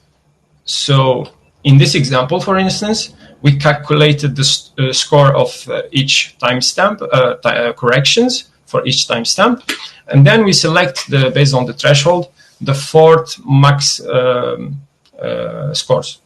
So in this case, it will be this corrections that has been chosen. And also, it is based on the neighborhood. So the score is calculated based on the neighborhood. How much is how much the corrections are important or significant. For the empirical studies, we use some artificial data and also some benchmark data set that are commonly used for time series forecasting, which is M5 competition. It is Makridakis time series forecasting competition, and from the machine learning repository, we have taken two data sets. For a retail case study, I think I didn't put the results here. For the Innov retail data, it is, I don't think so.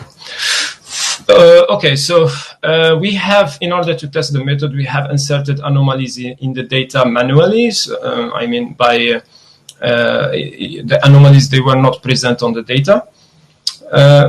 In order to calculate the reconstruction ability of the method, we have used the formula, this formula, in order to quantify how much the difference is between the original and the new added anomalies after the reconstruction. So we can just compute it easily.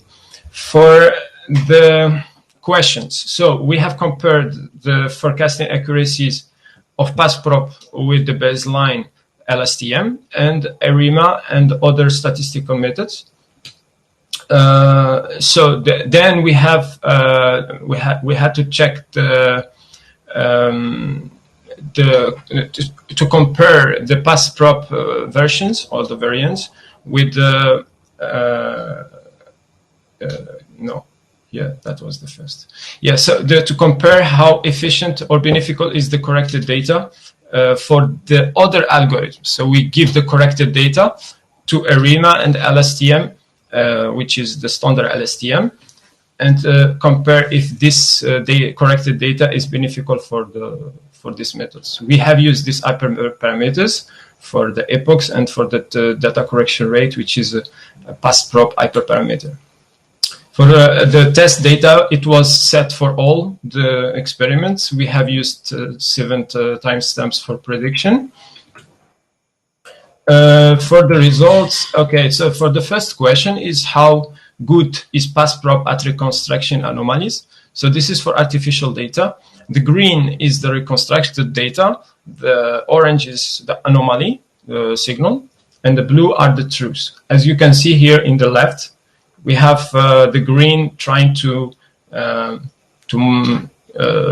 map the true values, even though it was trained on the anomalous data. Now, about the other data sets from M5 and electricity data is from machine learning repository. The same thing, we have the green as reconstructed data, the anomaly it's orange, and we try to change the magnitude of the anomaly to show how PassProp deals with the extreme anomalies. As you can see in the left down or bottom, the anomaly was 0 set for all the signal, and the model tried to correct. Moreover, so this is for progressive PASPROP. I think it's the same results, but in global, we wanted to sum that 4% reconstruction ability was shown by regular and progressive PASPROP, and 1.5% in the selective one.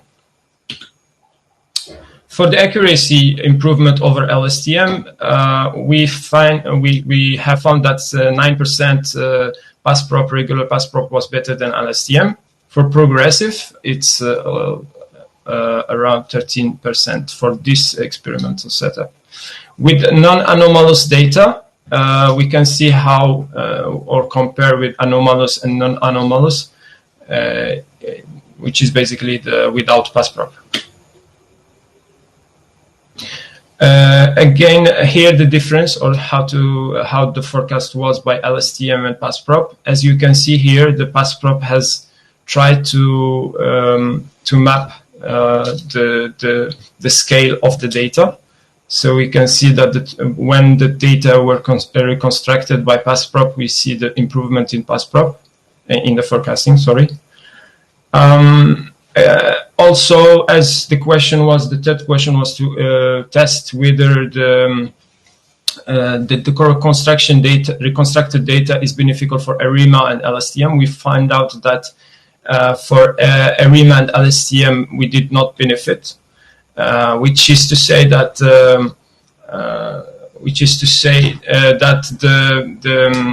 the data quality is not dependent only on the data, but also on the model. So if we use PASPROP to reconstruct the data, it doesn't mean that it will be useful to use this data for ARIMA and LSTM.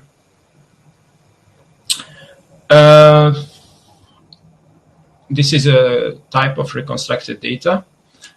I think one observation that is very important is about the extreme values. So the method, the reconstructed data when given to ARIMA, we have the ARIMA is not able to predict the extreme values.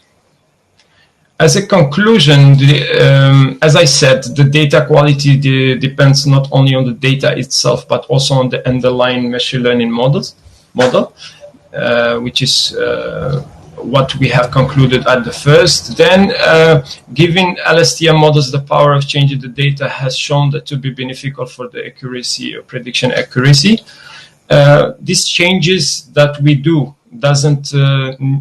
cannot be generalized with other statistical methods. For instance, we didn't try with machine learning algorithms. Then for PASPROP, we believe that PASPROP has potential in construction anomalies and missing data. So it's not only about for increasing the forecasting accuracy, but we can also use it for anomaly detection and reconstruction missing data. For future work, we want to understand this behavior of PASPROP. We want to generalize the PASPROP implementation to other LSTM-based or gated like GRU architectures or stacked LSTM. And also we want to explore the value of PASPROP in other fields beside time series forecasting. So for other machine learning algorithms. And so this is our final word. Since RNN are complex models, we think that it is very important now to just change our traditional view on how the models should take into consideration the input data. So no more taking them as they are, but also have an impact or to change the data during the learning, which we believe that the input data are impacting the overall learning. So that's it. Thank you very much, and I'm open for questions. Okay, Yasin, thanks. Again, YouTube is not talking to us, but I have a question again that might interest the audience, which is you talked about real data within of retail. So have you tried these things with on real data? Because of course, in order to develop the method, you need to work with artificial data or benchmarks and manipulate it to see if the method works as expected. But what about in the real world scenario? Perfect. So the results presented here were presented on the workshop paper that we published in KDD workshop of mining and learning on time series. Then we extended the work for other data sets that actually shows the same results or benefits that we gained from PassProp, except there was a surprising that in these results we showed that regular and progressive PassProp were gaining over selective LSTM, but in the real world scenarios, the selective PassProp was more beneficial. The selective one was the one based on waiting epoch and the threshold, which wasn't the same as these results. Okay, but again, it works in practice. In practice, it works, yeah. Which is nice to see research working in the real world. Yeah. So let me see. Again, no questions from YouTube. So thank you again, Yasin. And we'll now move on to the last talk, which is by Luís Roque, who's also working with me and Luís Torgo from. Okay. Hello. Luís, are you there? Mm-hmm. Okay. Let me just share my screen. Luís again is again a different kind of profile of a student from ProDay. So Luís is an entrepreneur. He was one of the founders of Hub, and then always very curious about research and started ProDay. And so he brings in a different perspective on how to do research. Again, very applied, even though from a scientific point of view, in my opinion, but I'm partial. From a scientific perspective, still with deep concerns for foundations and the scientific quality of work. So, Luís, whenever you're ready, please. Thank you, Carlos. You see my screen, right? Yes, we see it. Yes. Okay. So thank you, Carlos, for the introduction. I'll be presenting our latest work from myself, Luís Torgo, and Carlos. The title is Automatic Hierarchical Time Series Forecasting using Gaussian Processes. And we will see in depth what does this mean. I'll start by addressing the problem statement. Then we will move to the methodology, our experimental evaluation, and some conclusions and future directions that we want to develop further. Starting with the motivation, I guess it's one of the critical elements of research. And starting with time series forecasting being a ubiquitous topic, and working with time series is really a ubiquitous topic today. It's applicable cross industry, which is always interesting to see how wide the applications are, and it's key to automate and optimize business processes. So that is one of the key drivers. In terms of examples, we saw a lot of the forecasting that has been done about the evolution of the COVID-19 pandemic. And there's a lot of hype and research interest there, and that is one of the applications. Trying to also narrow it down a little bit in terms of the problems that we face on time series forecasting, we can see, and we can start with this, I would say the simplest, not the simplest in terms of the task itself, but in terms of what we are predicting, which is an individual time series. These are the univariate or local models. Then we have the multivariate approaches where somehow there's a set of time series that are related because they belong to a certain domain, and inside of these business cases or research cases, we can also see the evolution of the COVID-19, for instance, in the European countries. as individual time series for each of the countries, but also a congruent domain where all of these time series sit. In terms of our work, we are focusing on a subset of these multivariate time series problems, which is the hierarchical time series. And hierarchical time series are very similar to the multivariate problems in a way that we want to learn certain relationships between the time series, the individual series, but there's something to add to that, in the sense that there are also explicit relationships that you can see here, because the bottom level series are summed up to give this intermediate one, and these intermediate ones are summed up to give the top one. And these are actually constraints that we need to we need to add to our model, and we will see how we build that. In terms of the data, we can see here some examples of how the data is actually built for the univariate models. We have the x and the y variable, so we have a very simple data set. We have the time step variable, which is x, and the y measures.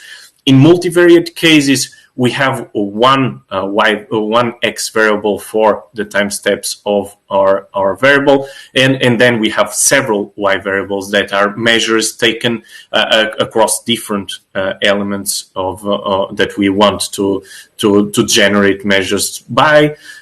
These can be also non-complete, in the sense that the y1 could start later than the y2. So these are other, I would say, specific types of problems that we can face in multivariate time series. And we have the hierarchical approach, where basically we can have a specific, and we see here these bold ones, these are the ones that we saw in the univariate case, but then we have more time series, more y variables, and we can see that some of those y variables that we have, measures that are being taken across some processes, could be the sum of individual observations. And so these are the constraints that we want to model.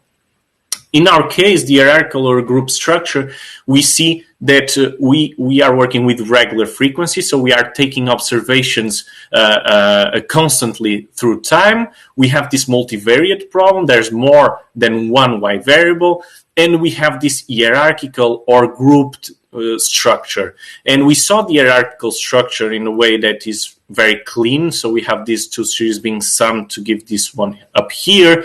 But in a grouped structure that we'll be working on, this could be a little bit more confused, or because there are nested groups, in the sense that this AX time series, bottom series, is being summed with this BX to give this X time series on the upper level. But at the same time, the same AX series is being summed with this AY series to give the A variable. So we have here a lot of, I would say, constraints that are a little bit nested on top of or across each other that we want and we need to model to capture in our algorithm. A very brief visual example, for instance, in this case, the prisoner population measured in quarters in Australia. We see here, this is the top level series, so it's the sum of all the bottom level series that we have on our data set. And you see that is also represented by this node on top of our graph, this black node here. But you also see that we have this gender group with male and female prisoners. We have the legal status with sentenced and remanded, and we have several different states where this is happening. So, and we want to leverage all of this information and at the same time constrain it, because we know that the sum of all of these lines here has to match this top level line here, because this is the total of prisoners. And you see here an example could be the male prisoners that were sentenced in ACT, so in this state, and we see this is the time series that we see here connected to these nodes. But we see also time series 2, which is also connected to the male prisoners. So these are the male prisoners that were sentenced, but now in a different state. And we need to account to all of these relationships, explicit relationships, while we learn the non-explicit or the implicit information that could be valuable to forecast our series. And talking about the state of the art, the approach that is being yielded the better results in this case is the following model or the following approach. So we have here the hierarchically organized time series, and what is being done is being basically forecasted. Each of the series are being forecasted individually, and you see these green dots here, which represent, usually in this case of these models, classical statistical models. These are the traditional models that you know, could be exponential smoothing, could be Riemann models. So these are classical statistical models that are predicting all the series independently, if they are bottom, middle, top level series, they are forecast everything. And then there's a second model, which is represented by this blue bar, that is combining and reconciling the forecasts, which means that is ensuring that all the forecasts are actually respecting the constraints that we've been talking about of hierarchical organized time series. And this second model here could be a linear regression, could be a nonlinear regression, could be a Bayesian linear regression. So there are different approaches to combine and reconcile the forecasts. And so very briefly, our problem statement, we are basically working with a large data set of time series which are related and hierarchical organized, and we want to learn the cross-series information, model the uncertainty on the forecasting. And this is a very hot topic in the forecasting community today, the uncertainty. So knowing and having our model, knowing what it doesn't know and showing us what it doesn't know actually about the data. And we want this to be automatic, so without expert intervention. And let's go to the methodology. And we'll start with the methodology with our proposal. And our proposal is an algorithm that combines additive Gaussian processes with a hierarchical piecewise linear function. We will see each of these components and why we define these two different components in a little bit. But the main properties of our model is that it captures the hierarchical nature of the data. Obviously, that was one of the critical elements. It ensures a good compromise between forecasting bottom and higher level series because, and this is, I wouldn't say that is exactly a trade-off, but in fact, it could be a little bit of a trade-off in the sense that you can have models that are very, very good on forecasting the higher levels, but, well, they are not able to distribute very well for the bottom level, or the other way around. They are very good at forecasting individual series, but when you look at the top level groups or the top level of the series, the forecasts are not that good. And it is a probabilistic Bayesian approach, so this is important to model the uncertainty in the forecasting, and it scales to hundreds of time series.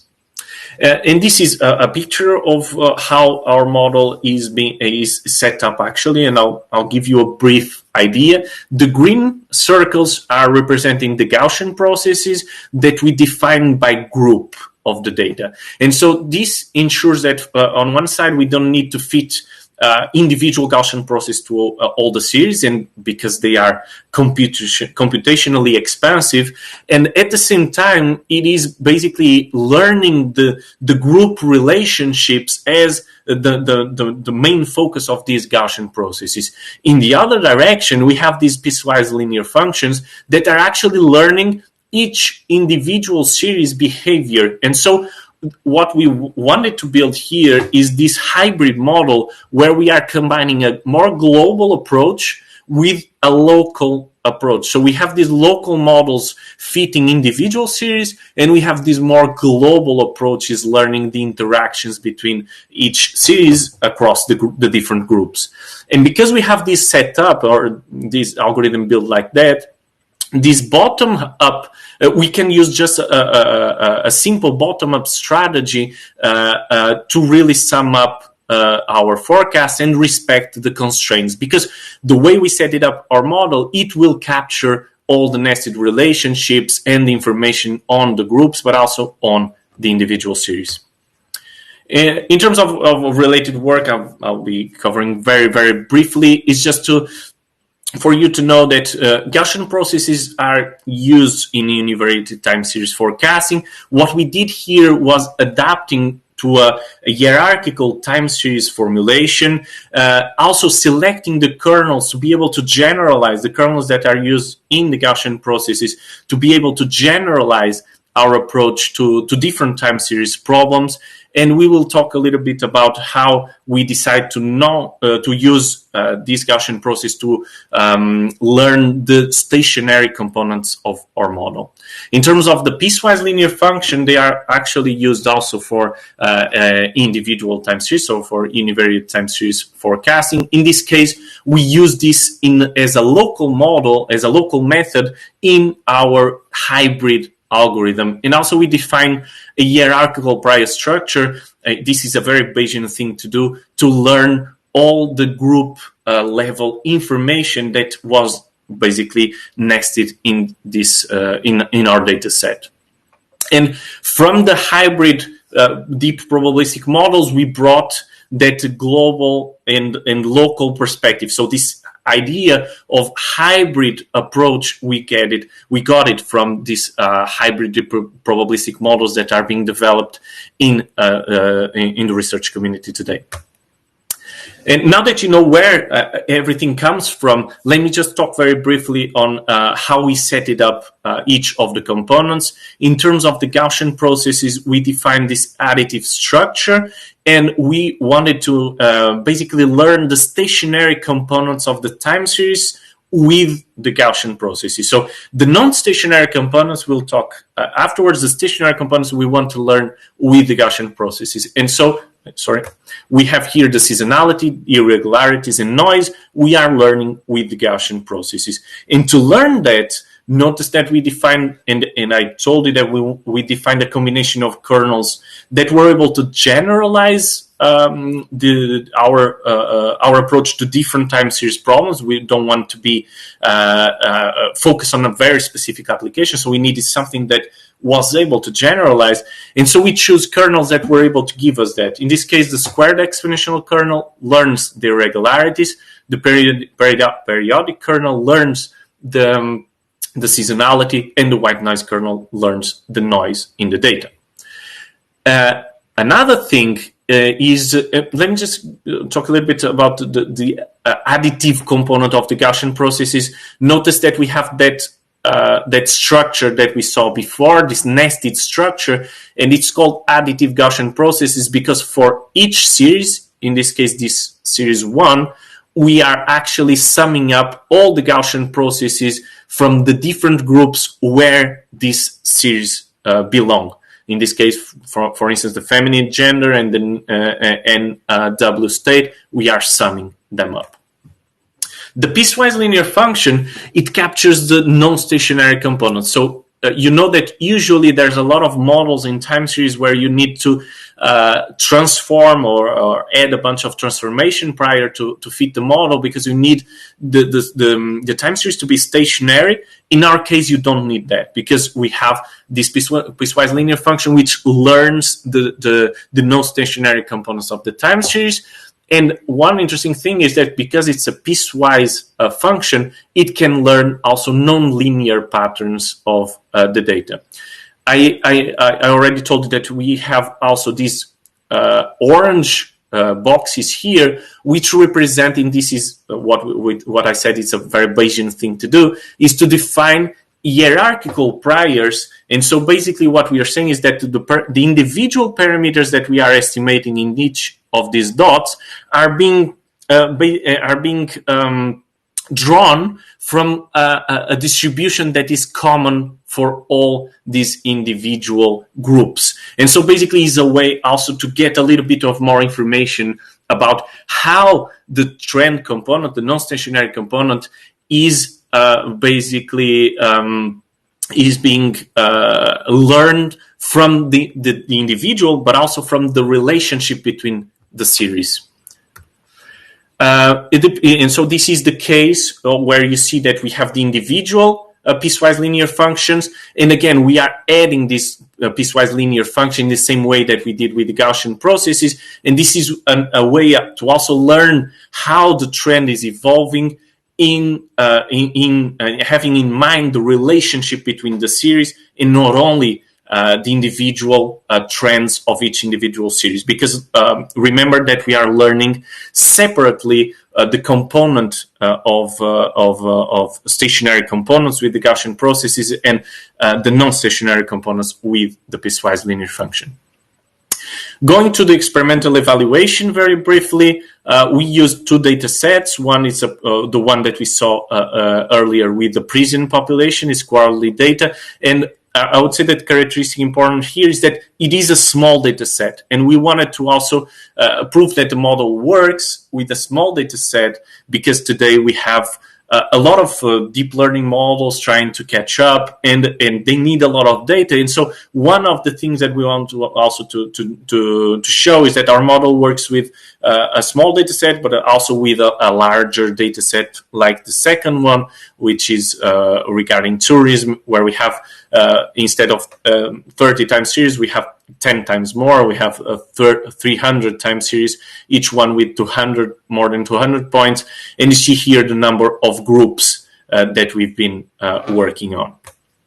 And in terms of the experimental setup, we basically defined our algorithm will be compared against our algorithm, but now fitted as a non-hierarchical model. So we wanted to show that the hierarchical approach that we took guarantees a better result, and so we will compare to a non-hierarchical approach of the same, basically the same algorithm, and also to the optimal reconciliation algorithm called MINT, which is one of the state-of-the-art.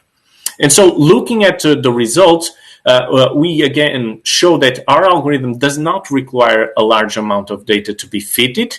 And notice here in terms of the results, this is our algorithm. This is our algorithm without the hierarchical approach. This is our benchmark, let's call it, approach. And we see that, for instance, compared to the benchmark, on the bottom series, we are really close to each other. In the total level, on the other direction, we get a much better result, which is represented here. So we are able to capture better the higher levels of the hierarchy.